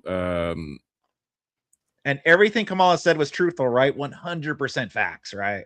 I don't necessarily remember. Did they not fact check her? Not as At much all? as Trump, and Not as it much. wasn't as much as Trump. It was like really rare. And Do you it's like, think- I remember watching this. Yeah, do I think just Kamala was just more right? No, I don't. Wait a second. There was do you, things do you that she think was wrong about. Well, let's leave out the possibility that one person might have been lying a lot more than the other. Can we leave that possibility on the table? I'm just saying that there's a lot of people who are like you who think Orange Man is bad, and it's because of things like that. Because they fact check him on every single thing. I can give you and specific reasons why I think he's bad. Like I've been doing the past 3 hours now. He's because he's a liar. He doesn't. Yeah, he's corrupt. He doesn't respect the Constitution. He's tried to steal an election. He tried up January 6th. There you go. Is he a 34 count felon? Civilly, yes. Is he a liable sexual abuser? Yes. There you go. Yeah, Orange Man bad. He's just a bad guy. Joe Biden, just a bad guy. These are based in facts. That's like me saying that you're just a bad guy, but I don't know anything about you. Now you could critique me for that, but if I can list out things that can't be refuted because these are actual facts, if I can list out things why this person is bad. Did he raw dog Stormy Daniels? I'm pretty sure he did. I mean, based on the description that Stormy Daniels gave of his, yeah. All right. Okay. Yeah. So again, so this is what I'm talking about here. Like the media and the Democrats, they demonize this guy so much where it's like, you're just like, he's just this really terrible freaking guy. Like, I don't like Joe Biden. Do you think telling the truth is demonization? See, to you, it's the truth. You honestly think everything they say about Trump's the truth? Okay, let's go back to the last statement. Do you think Stormy Daniels lied about that? Was raw dog? I have no idea if she did or not. But even if she was telling the truth, he's not the first president that's cheated on his wife. Of course, but that's not something that somebody just made up. That is an actual fact. If people are speaking facts about this guy, it's not Trump just bad. It's a list of behaviors coming from our president that shows that he's not fit for leadership. But you've even, at the very beginning, you've even established you don't like a lot of the Democrat corruption. You think it's all bad. So which establishes that, yes, the Democrats are corrupt as well. So again, what makes Donald Trump different or worse? Billions of dollars. Okay, so if he wasn't a billionaire, if he was just a millionaire, it would be fine. He's using his seat to amass billions of dollars, not only for him, but his sons, his son-in-law, and everybody around him. He pardoned a PDF file because he has financial ties to Trump's crypto scheme. What do you what do you wait? What are you talking? Wait, what PDF file are you talking about here? I'm gonna give you an exact name. Let me give you an exact name because I forgot his name, but I know that he went to jail for that. Yeah, January 20th, 2025. Andrew Paul Johnson. You can look up that name. Anybody watching can look up that name. Andrew Paul Johnson.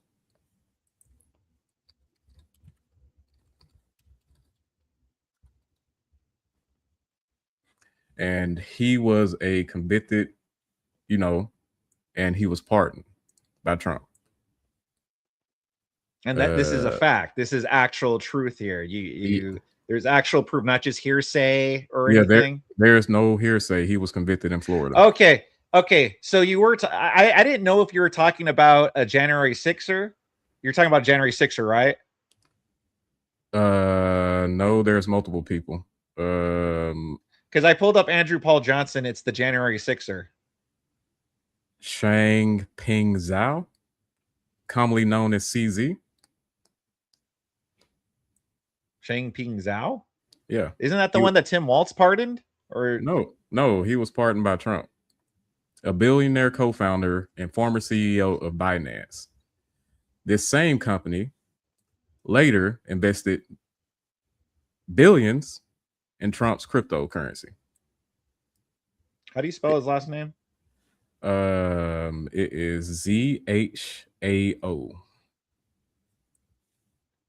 commonly known as CZ.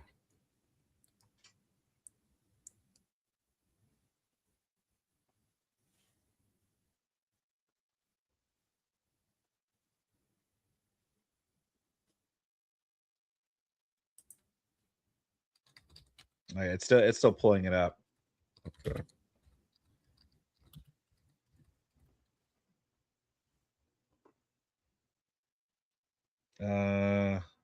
How do you spell his first name? Let me go. Shang Ping. It's CHANG. CHANG.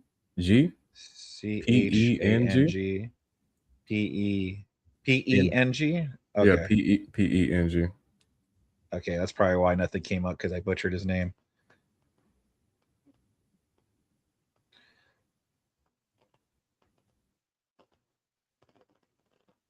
Is a Chinese-Canadian billionaire businessman, the founder of Binance, the world's largest cryptocurrency exchange by trading volume. Yes. Legal base related to money laundering sanctions. Yeah. He was convicted for money laundering. Actual criminal. Wait a minute. You said that he was convicted for as being a PDF file, though. Well, this guy wasn't convicted of being a PDF file. No, he was convicted of fraud, financial fraud. But the other guy, Andrew Paul Johnson, he was actually PDF. Yeah. So, because I when you brought up the PDF file, I thought you were talking about the January 6er. Yeah. But did he pardon him for being a PDF file? No, he pardoned him for January 6th. Okay, so if Joe Biden lets in an illegal and that legal goes and rapes and kills a young girl, is Joe Biden responsible for her or did Joe Biden personally pardon him? But he let him into the country, though. Did Joe Biden? Was he in jail, and did Joe Biden pardon him personally? Well, the point is that so Trump didn't pardon him for being a PDF file. He pardoned him for January 6th. What he did afterward has no relevance. That's why I'm trying to say with the Joe Biden example, like, are you going to hold Joe Biden accountable then for any illegals that go and do horrific crimes here? Did Joe Biden personally let that person into the country? Well, yes, essentially he did. I mean, did he go there and go walk right this way? No, but because due to his policies, then yes. The only reason this person is out and was able to do that to a child is because Trump pardoned him. Same way as Joe Biden. The only way these illegals did those things to children is because Joe Biden let them in. Biden didn't let anybody in. 10 million people. I hate the language that some of you conservatives use. That's the language that you use against Trump. The assumption that Biden let illegals in. He essentially Yeah. did. How? Well, you said the app process. He pretty much That's figured not out illegal. ways. Huh? Those are not illegals. Okay. What about the caravans that were coming over here and crossing the border illegally? Then there weren't a bunch of illegals let in under Joe Biden. Just stop doing their job during the Biden administration. How about when Joe Biden? What about when Trump put down on the border that say just let everybody through? Okay. What about when Biden? Oh, okay. Well, what order did Trump put in when he was like, let this PDF file out? Did he say that? No, he pardoned them. He didn't. Yes. He had. Yeah, he has didn't. a personal signature. Did Trump know? Did Trump know that he was a PDF file? I'm pretty sure that you were pretty sure. Well, no, of course he didn't know that he was that. Okay, then why do you bring that up? Why is that important? Because with that same logic, I could use that for Democrats then letting illegals in. But you're comparing all Democrats in general to Trump, one person. Yeah, the big bad Trump, the one big bad person, the most evilest person that have ever existed. 34 count felon. What was that lady that got assaulted by the illegal? Y'all keep saying her name over and over again. There's been a few, so I don't know. I'm talking about the one that was at the State of the Union. What was her name? Oh, I don't remember. I know who you're talking about. Yeah, I don't remember her name. Okay, unfortunately, but yeah. That's what I'm saying. If y'all want to keep the same energy, keep the same energy. Donald Trump played a part in releasing this guy, Laken Riley. Yeah, of course. Mm-hmm. What I'm saying is if you feel some type of way about Laken Riley, you should also feel some type of way about this guy getting pardoned and doing that to a child. Keep the same energy. Why don't you keep the same energy for the illegals? I'm not the one saying, hey, it's good that the thing is that you're framing why are y'all it as not saying this child's name like Laken Riley? We don't. Is anyone sitting here saying that guy should be freed? That guy got arrested for PDF, for being a PDF file. I'm fine. I already said that earlier. I'm fine with it. I'm not sitting here trying to justify it. I'm not sitting here trying to say like, oh, it's bad. You're sitting here saying, well, these poor illegals, like, oh no, we should just keep letting them in. As long as they promise to be good people and they're here for 10 years, then it should be fine. And we need to make it easier. Like, I'm not sitting here saying that. Like, you guys will defend the illegals. No one's sitting here defending that guy and saying, well, he should be let out. No. Throw his ass in jail for being a PDF file. Let him rot in hell or in prison. Traditionally, Democrats are not supportive of illegals. Yes, they are. As stated earlier, when you acknowledged that Obama, they all feel the same way as you. They all think, oh, these poor abuelas, he raised 2 Marines. He was here 10 years. We need to make it easier path to citizenship. They're just here to work and pick our crops. Like, they all feel just like you. Do you think that there is a bunch of yous made up a party that they wouldn't be more lenient to freaking illegals? No. You honestly don't think so? Was Obama? We already established that was before the Democrats went completely off the rails. So you think there's no Democrats in the entire Democratic Party that's like Obama? If there are, they don't speak up. Or you're not paying attention. Okay. Who then? Since I'm not paying attention. Tallarico. That guy, dude. He's spoken out very specifically against illegal immigration in Texas. Yeah, I don't believe that guy. The guy that's like pro-transing kids. Even if they do speak up, he's pro-transing kids. Why would I believe that he's against illegal immigration? Hold on, transing kids. What do you mean? Explain. He's for kids transitioning. Define kid. Anyone that's let's say underage, I guess. Do you think 5-year-olds are being transitioned in this country? I mean, they're maybe not getting any kind of surgery yet, but they're allowed to live as the opposite gender. Yeah, We're and their talking about pronouns affirmed.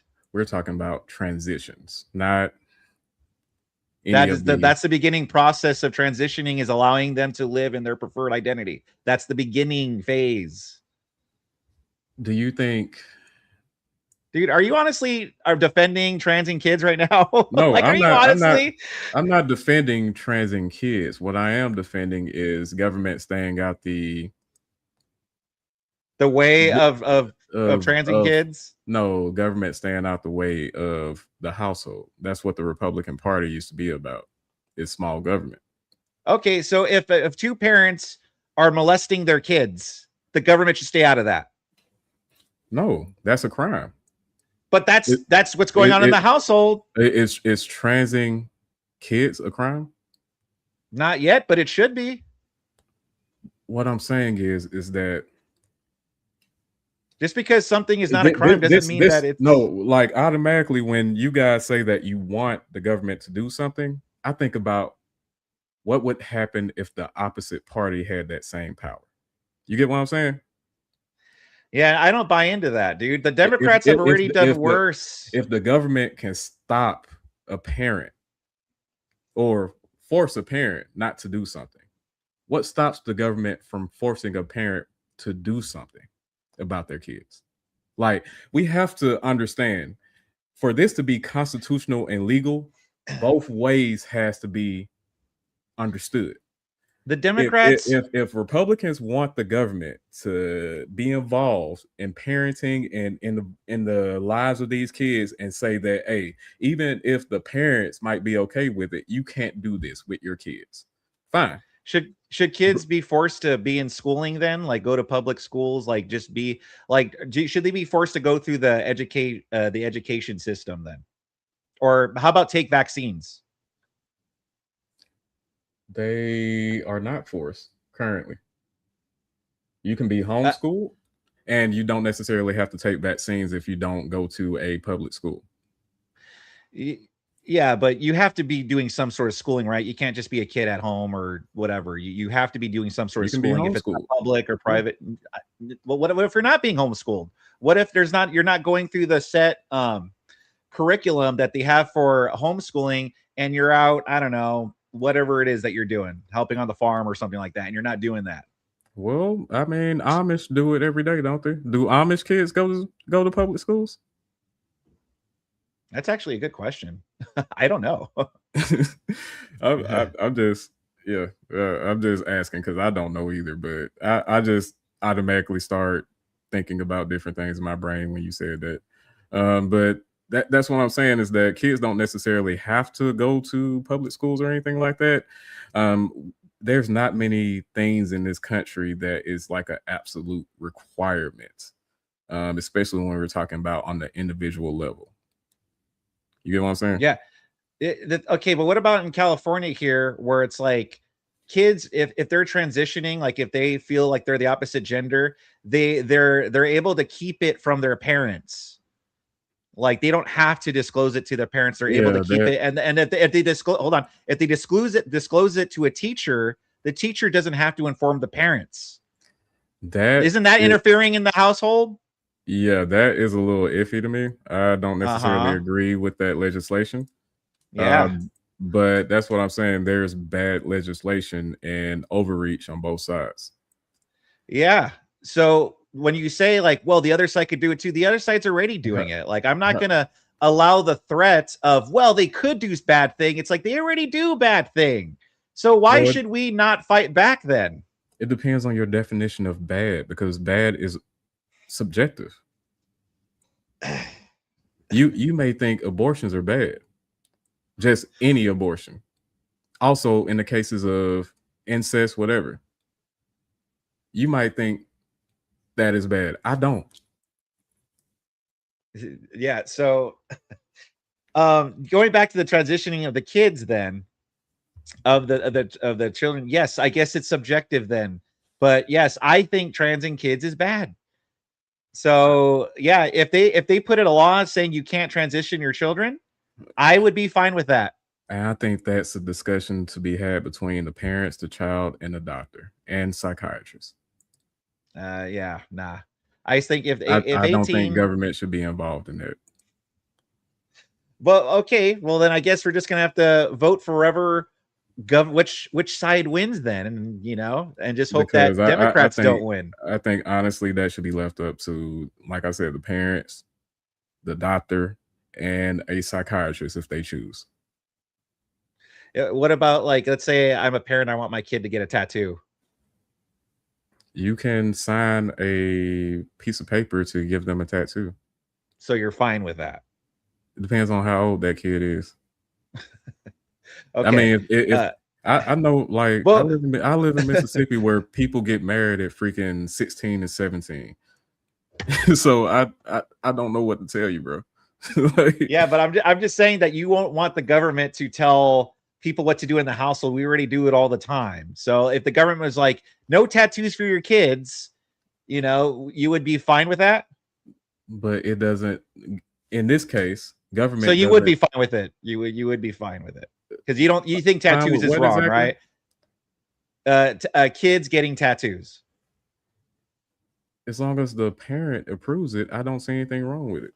You don't think the government should step in? What if let's say my daughter was like, let's say she's 8 years old, right? And she's like, you know what? I want to get breast implants. Oh my God. Good luck finding a plastic surgeon that's wanting to do that. But I don't think that. Hey, before we would have thought the same thing about transing kids. What? But now look where we're at. Look where we're at. Before 20 years ago, we would have been like, hey, transing your kids, nah.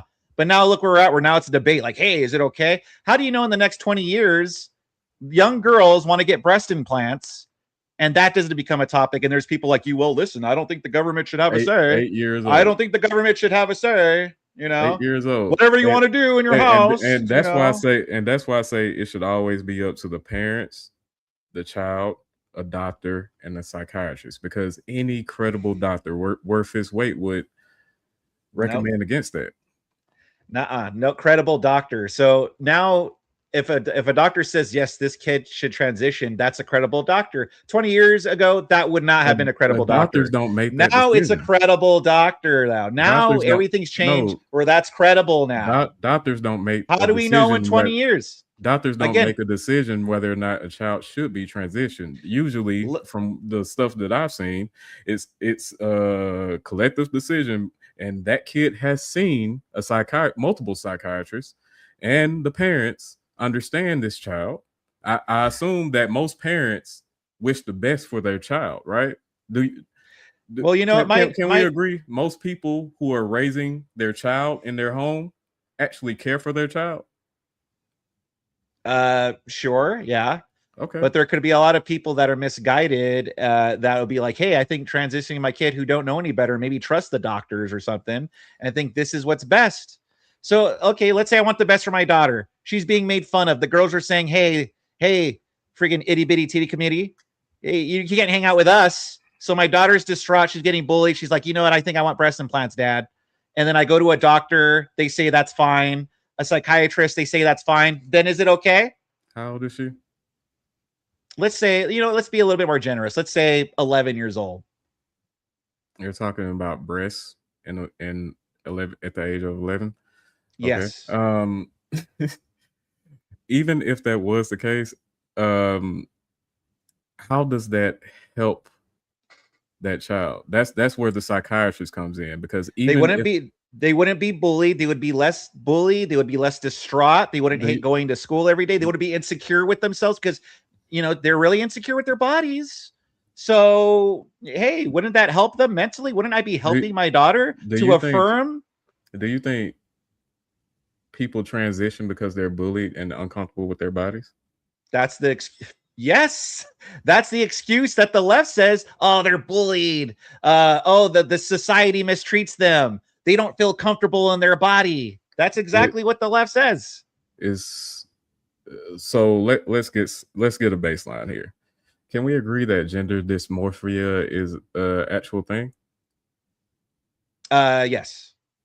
So gender dysmorphia is a verifiable thing that we can point to within humans. That happens Yes. within humans.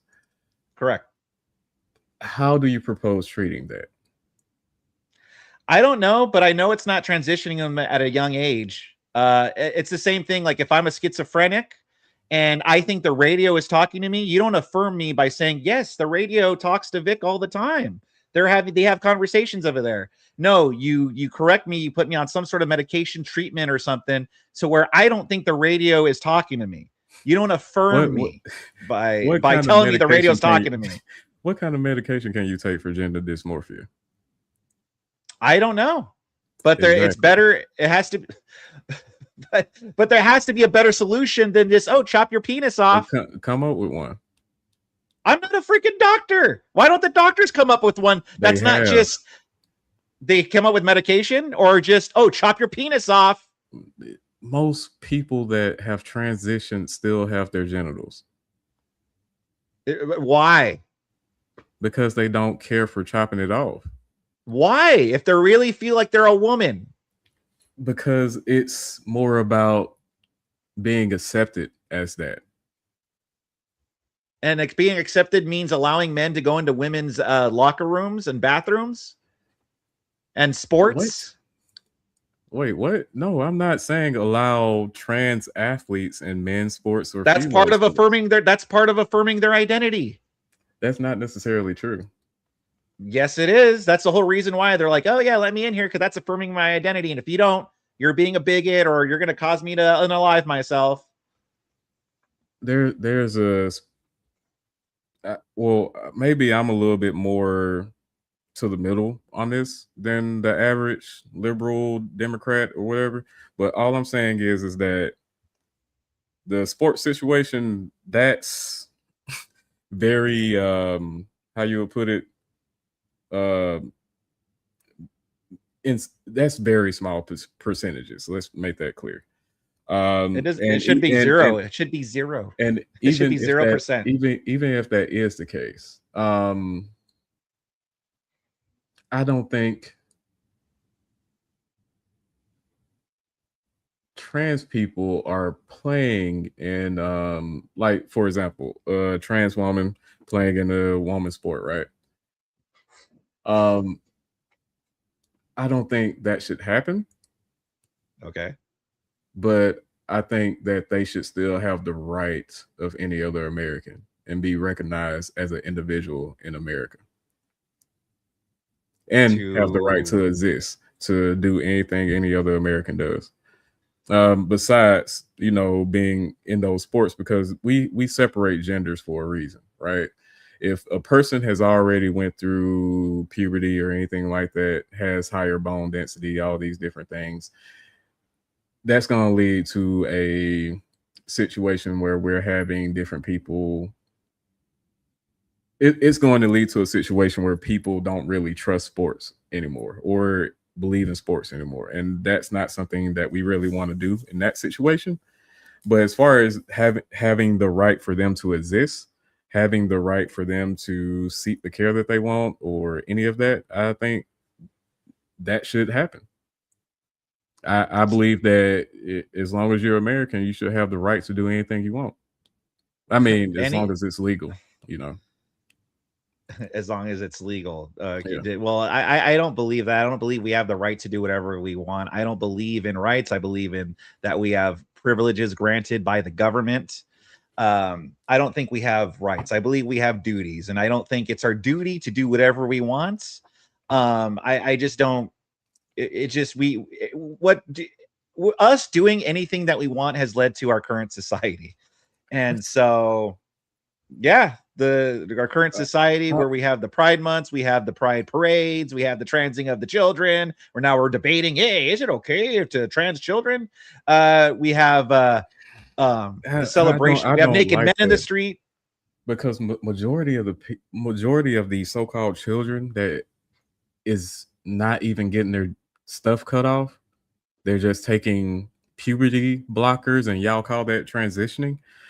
They're like 16 or 17. They're not 8-year-olds. They're not 5-year-olds. They are literal sexually active young 5-year-olds. 5-year-olds, even if they're not taking puberty blockers, are still being raised as the opposite gender. Boys are raised to wear dresses. Girls are raised to, look I like haven't boys. I That's haven't not seen too right, many and of that's that. not natural.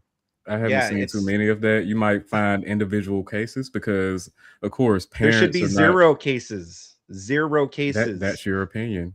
I Have mean, you ever have you ever seen Sleepaway Camp? It's a horror movie. Sleep Away. What Camp. is that with the Bacon guy in it? Kevin No. Bacon. Oh, No.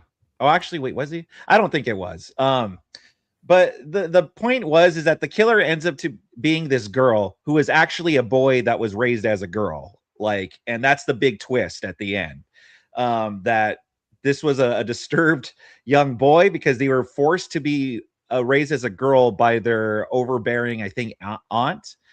And I know that's a movie, but what I'm trying to say is back then that was seen as like a horror plot. Now it's just life for some kids, and that's just not right. That is abuse.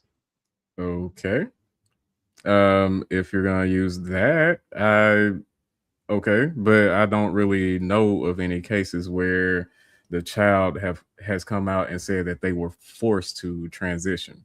Now, I have seen cases where I think teenagers have transitioned and they've come back and said that they've regretted it. Situations Yeah. like that, of course, I've seen that.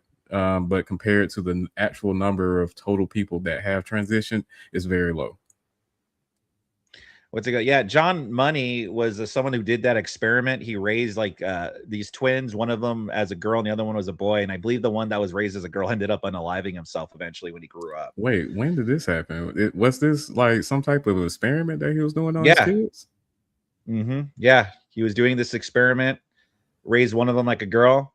Later on, learned what had happened because I think he suffered an accident down there, and so he was raised like a girl. And he found out later Oh, on because he didn't feel I natural, know what you're talking about. Yeah, and he ended that's up completely unaliving different. himself when he got. Yeah, that's But something completely different. That is a overbearing parent. I think even the recommendations of the psychiatrist was at that point in time was saying that the parent shouldn't be doing that. yeah, but kids don't know. Like if kids see this propaganda, like boys can be girls and girls could be boys, it's just gonna become natural. Like, oh well, maybe I'm a girl, and they don't really know.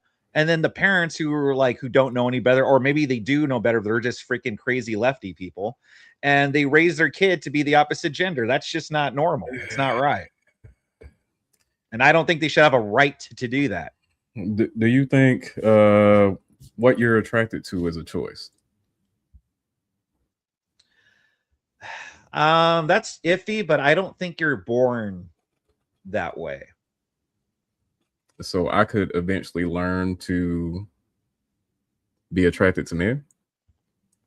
Well, what do you think people in prison do?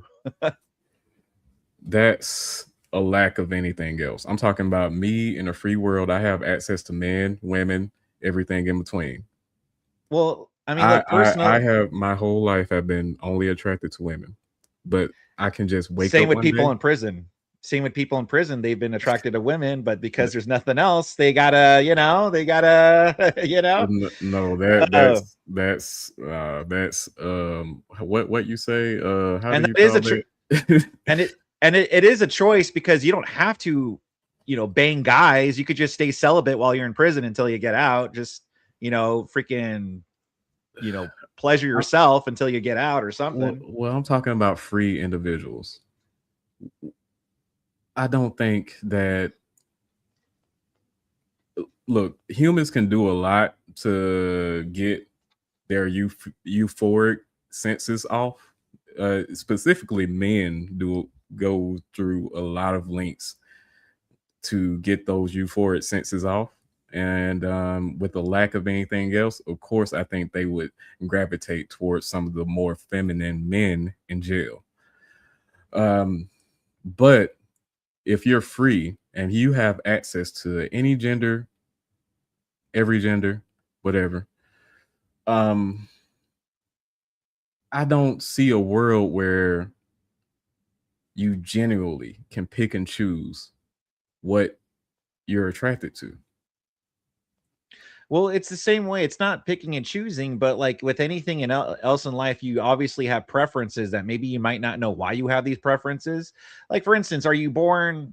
I don't know. What's your favorite food, for instance? I would say gumbo. Okay. Do you think you were born liking gumbo, or do you think that I don't know. due to your childhood experiences, or the way you were raised, you grew up to really like gumbo? I guess I grew up to kind of like gumbo. I think it's the same way with homosexuality. I don't think you were born liking the same sex. I think that due to maybe experiences in your childhood or the way you were raised, something happens there and you're attracted to the same sex. Mm. So using that logic, that brings into question gender dysmorphia, right? Uh-huh. Because then we have to ask, is that a choice? Well, we already established that I think gender dysmorphia Is is a thing? is an actual mental illness. I just don't think that the solution is to affirm it and have the rest of the world affirm it. And because that's what leads to them going into the women's bathrooms, the women's locker rooms, women's sports, and all these things. I don't think that's the solution, especially with the kids, like underage kids. I don't think that's the solution, is my point. I think that if there could be a different method, same way with schizophrenia, like it's not a choice to be schizophrenic, but they have medications so where you don't hear the voices. I think we could probably do the same with gender dysmorphia. Yeah. I mean, I would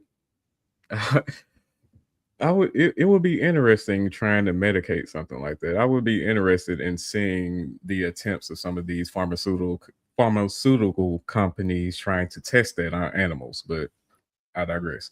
What I'm saying is that, to bring this whole debate back to its original claim, regardless of the trans stuff, because I might be a little bit more center than most on my party leanings. Donald Trump is a bad president, and he's the worst president of my lifetime. And I'm just straight up saying that he's the worst president of my lifetime. Oh yeah, I wanted to get into the foreign policy a little bit too, because this Iran war situation is probably the most consequential thing leading up to these midterm elections, which is going to be a big time for most content creators. I think he's digging a hole for his own party, and he's setting them up for failure. Well, listen, that I think that's something where we might have some common ground there. I'm not a huge fan of the Iran war either. So, and I do think it could hurt him in the midterm. So you're not gonna find too much disagree. There might be some specific things I might disagree with you on, but I think on that whole thing in general, I probably won't disagree with you too much on that. How do you feel about the deal that he put on the table, which was actually worse than the Obama-Iran deal that was agreed to years ago? I would have to look at the actual details of the deal because I briefly looked into it, and off the top of my head, I don't remember. So I don't have a strong opinion on that. Yeah, I think some of the pinpoints was that they keep their nuclear material, which Trump calls it dust. I don't know why, but they keep their uranium. They get unfrozen funds as the Obama deal, but I think it's more funds being unfrozen. And I think they still, well, of course they opened up the strait, but after 30 days or 2 months, they can take a toll, which never happened before this war. But you can look that up and show it to your audience. I'm just saying that this whole Iran war situation is very concerning. I think this is a war for our ally in the Middle East. I don't want to say his name for fear of other things happening to your channel. But I think this is a war for our ally in the Middle East that very much wanted this war going back to the 90s. Okay. Well, like I said, there might be little things I might disagree with you on there, but overall, I'm not a big fan of the Iran war. I wanted to hold off my opinion on it until more time went on. Yeah. But now that more time has gone on, if you were to give me a button and press this, and he would have never done this, I probably would press the button. So, let's listen. We've gone 4 hours. Like it's getting late for me, and I know it's getting late for you too. I want to say, even though we disagree with a lot, I do appreciate this debate and this conversation. Oh yeah. So thank you very much for coming on and also being really respectful too. I always appreciate a respectful conversation. Oh yeah. So I appreciate that. Is there anything that you would like to plug where people could find you? Oh yeah. You can reach me at Real Talk Politics TV. Yeah, that's it. I'm still kind of new to this political debate world, so I'm trying to get my foot down. I think I only got like a couple hundred subscribers. I'm nothing like you guys, but I'm trying, and I appreciate the opportunity. I appreciate the politeness and everything like that. You know, it's always a good sign to have people disagree, but still have a way to have some type of discourse and come to some type of understanding at the end of the conversation without somebody completely raging and quitting out the debate. And I've seen people on my side of politics do that and on the other side. So I don't really agree with that. It's time to make debate easy to watch again. I don't want to say great again because of obvious reasons, but it's time to make debate like educational and positive to watch again, because we don't need to be calling each other names. We don't need to be cussing each other out. We just need to have a battle of ideas at the end of the day, and I appreciate it. Yeah, man, I appreciate it too, man. And like you got to start somewhere. I'm also not that experienced in debate either. So anyone that always wants to challenge me, I need the practice. So I appreciate you coming on, debating me. Yeah, man. I hope you have a good one, man. Take care. Yeah, you too. Appreciate it. All right. That was Real Talk Politics. Donald of Real Talk Politics. Oh, man. Yeah. You know, we agree on most things, and I do think it's TDS, it's most of the time with these lefties. But again, he was polite. He kept it civil, very calm. So again, he's willing to have the conversation. And so I appreciate that. So I give him credit for that. So if you guys want to follow him, make sure you check out his channel at Real Talk Politics. Guarantee he's going to immediately talk shit about Vic. Well, he does. Let me get to the super chats, guys. Casper the Lord Swift, member for 4 months. Trump has been a billionaire since the late 80s, Vic. This guy's making shit up. Also, what does he mean crypto is immoral? Yeah, I know. It's the Brian Shapiro talking points. Crypto company, it's immoral. It's like, well, how is it in itself immoral? Zombie for the $5. Statistics show distribution, usage, and production happens more in the black communities. Cops are much more likely to get shot by blacks than ever. Well, there you go. Yeah, that's a good point. Ty Perp for $4.99. Floyd died of a heart attack caused by drug-induced excited delirium, not an E. Yeah, exactly. Thank you very much, Ty Perp. Hoop Jargon for the $4.99. When you vote here in Cali, they only verify your name, date of birth, and address. That's it. Yep, exactly. That's what I was trying to tell him. I was like, no, they don't ask for. They don't ask for like if you were born here. They don't ask for birth certificate or anything or ID. They just match your address and your date of birth and your name, and that's it. Zombie for the $5. Anybody who gets married will be getting a new license. This license now is going to be a real ID. Anybody can go to the RMV and get a new one. Get one now.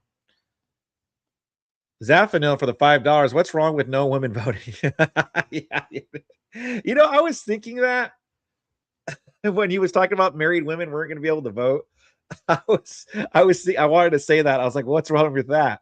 But I didn't want to go down that route. I was just like, let's stick it on the topic. Ty Perp for the $4.99. The guy on the student visa doesn't have the same freedom of speech as citizens. His visa can be revoked for promotion of acting against U.S. interests. Yeah, I completely forgot about that. The Mahmoud Khalil, that's the first thing I actually debated anybody on. I debated that against Pisco on his channel. And I It was a while ago, so I forgot the details. But yeah, that's what he was doing, and that was the same talking point Pisco used too. Like, oh, freedom of speech, you should be allowed to say anything. And I think I used that same point, and I was like, well, no, he was here on a green card status, which can be revoked. So, Zaffanil for the 5. How did his friend work with the sheriff's office without social security number? That's a good point.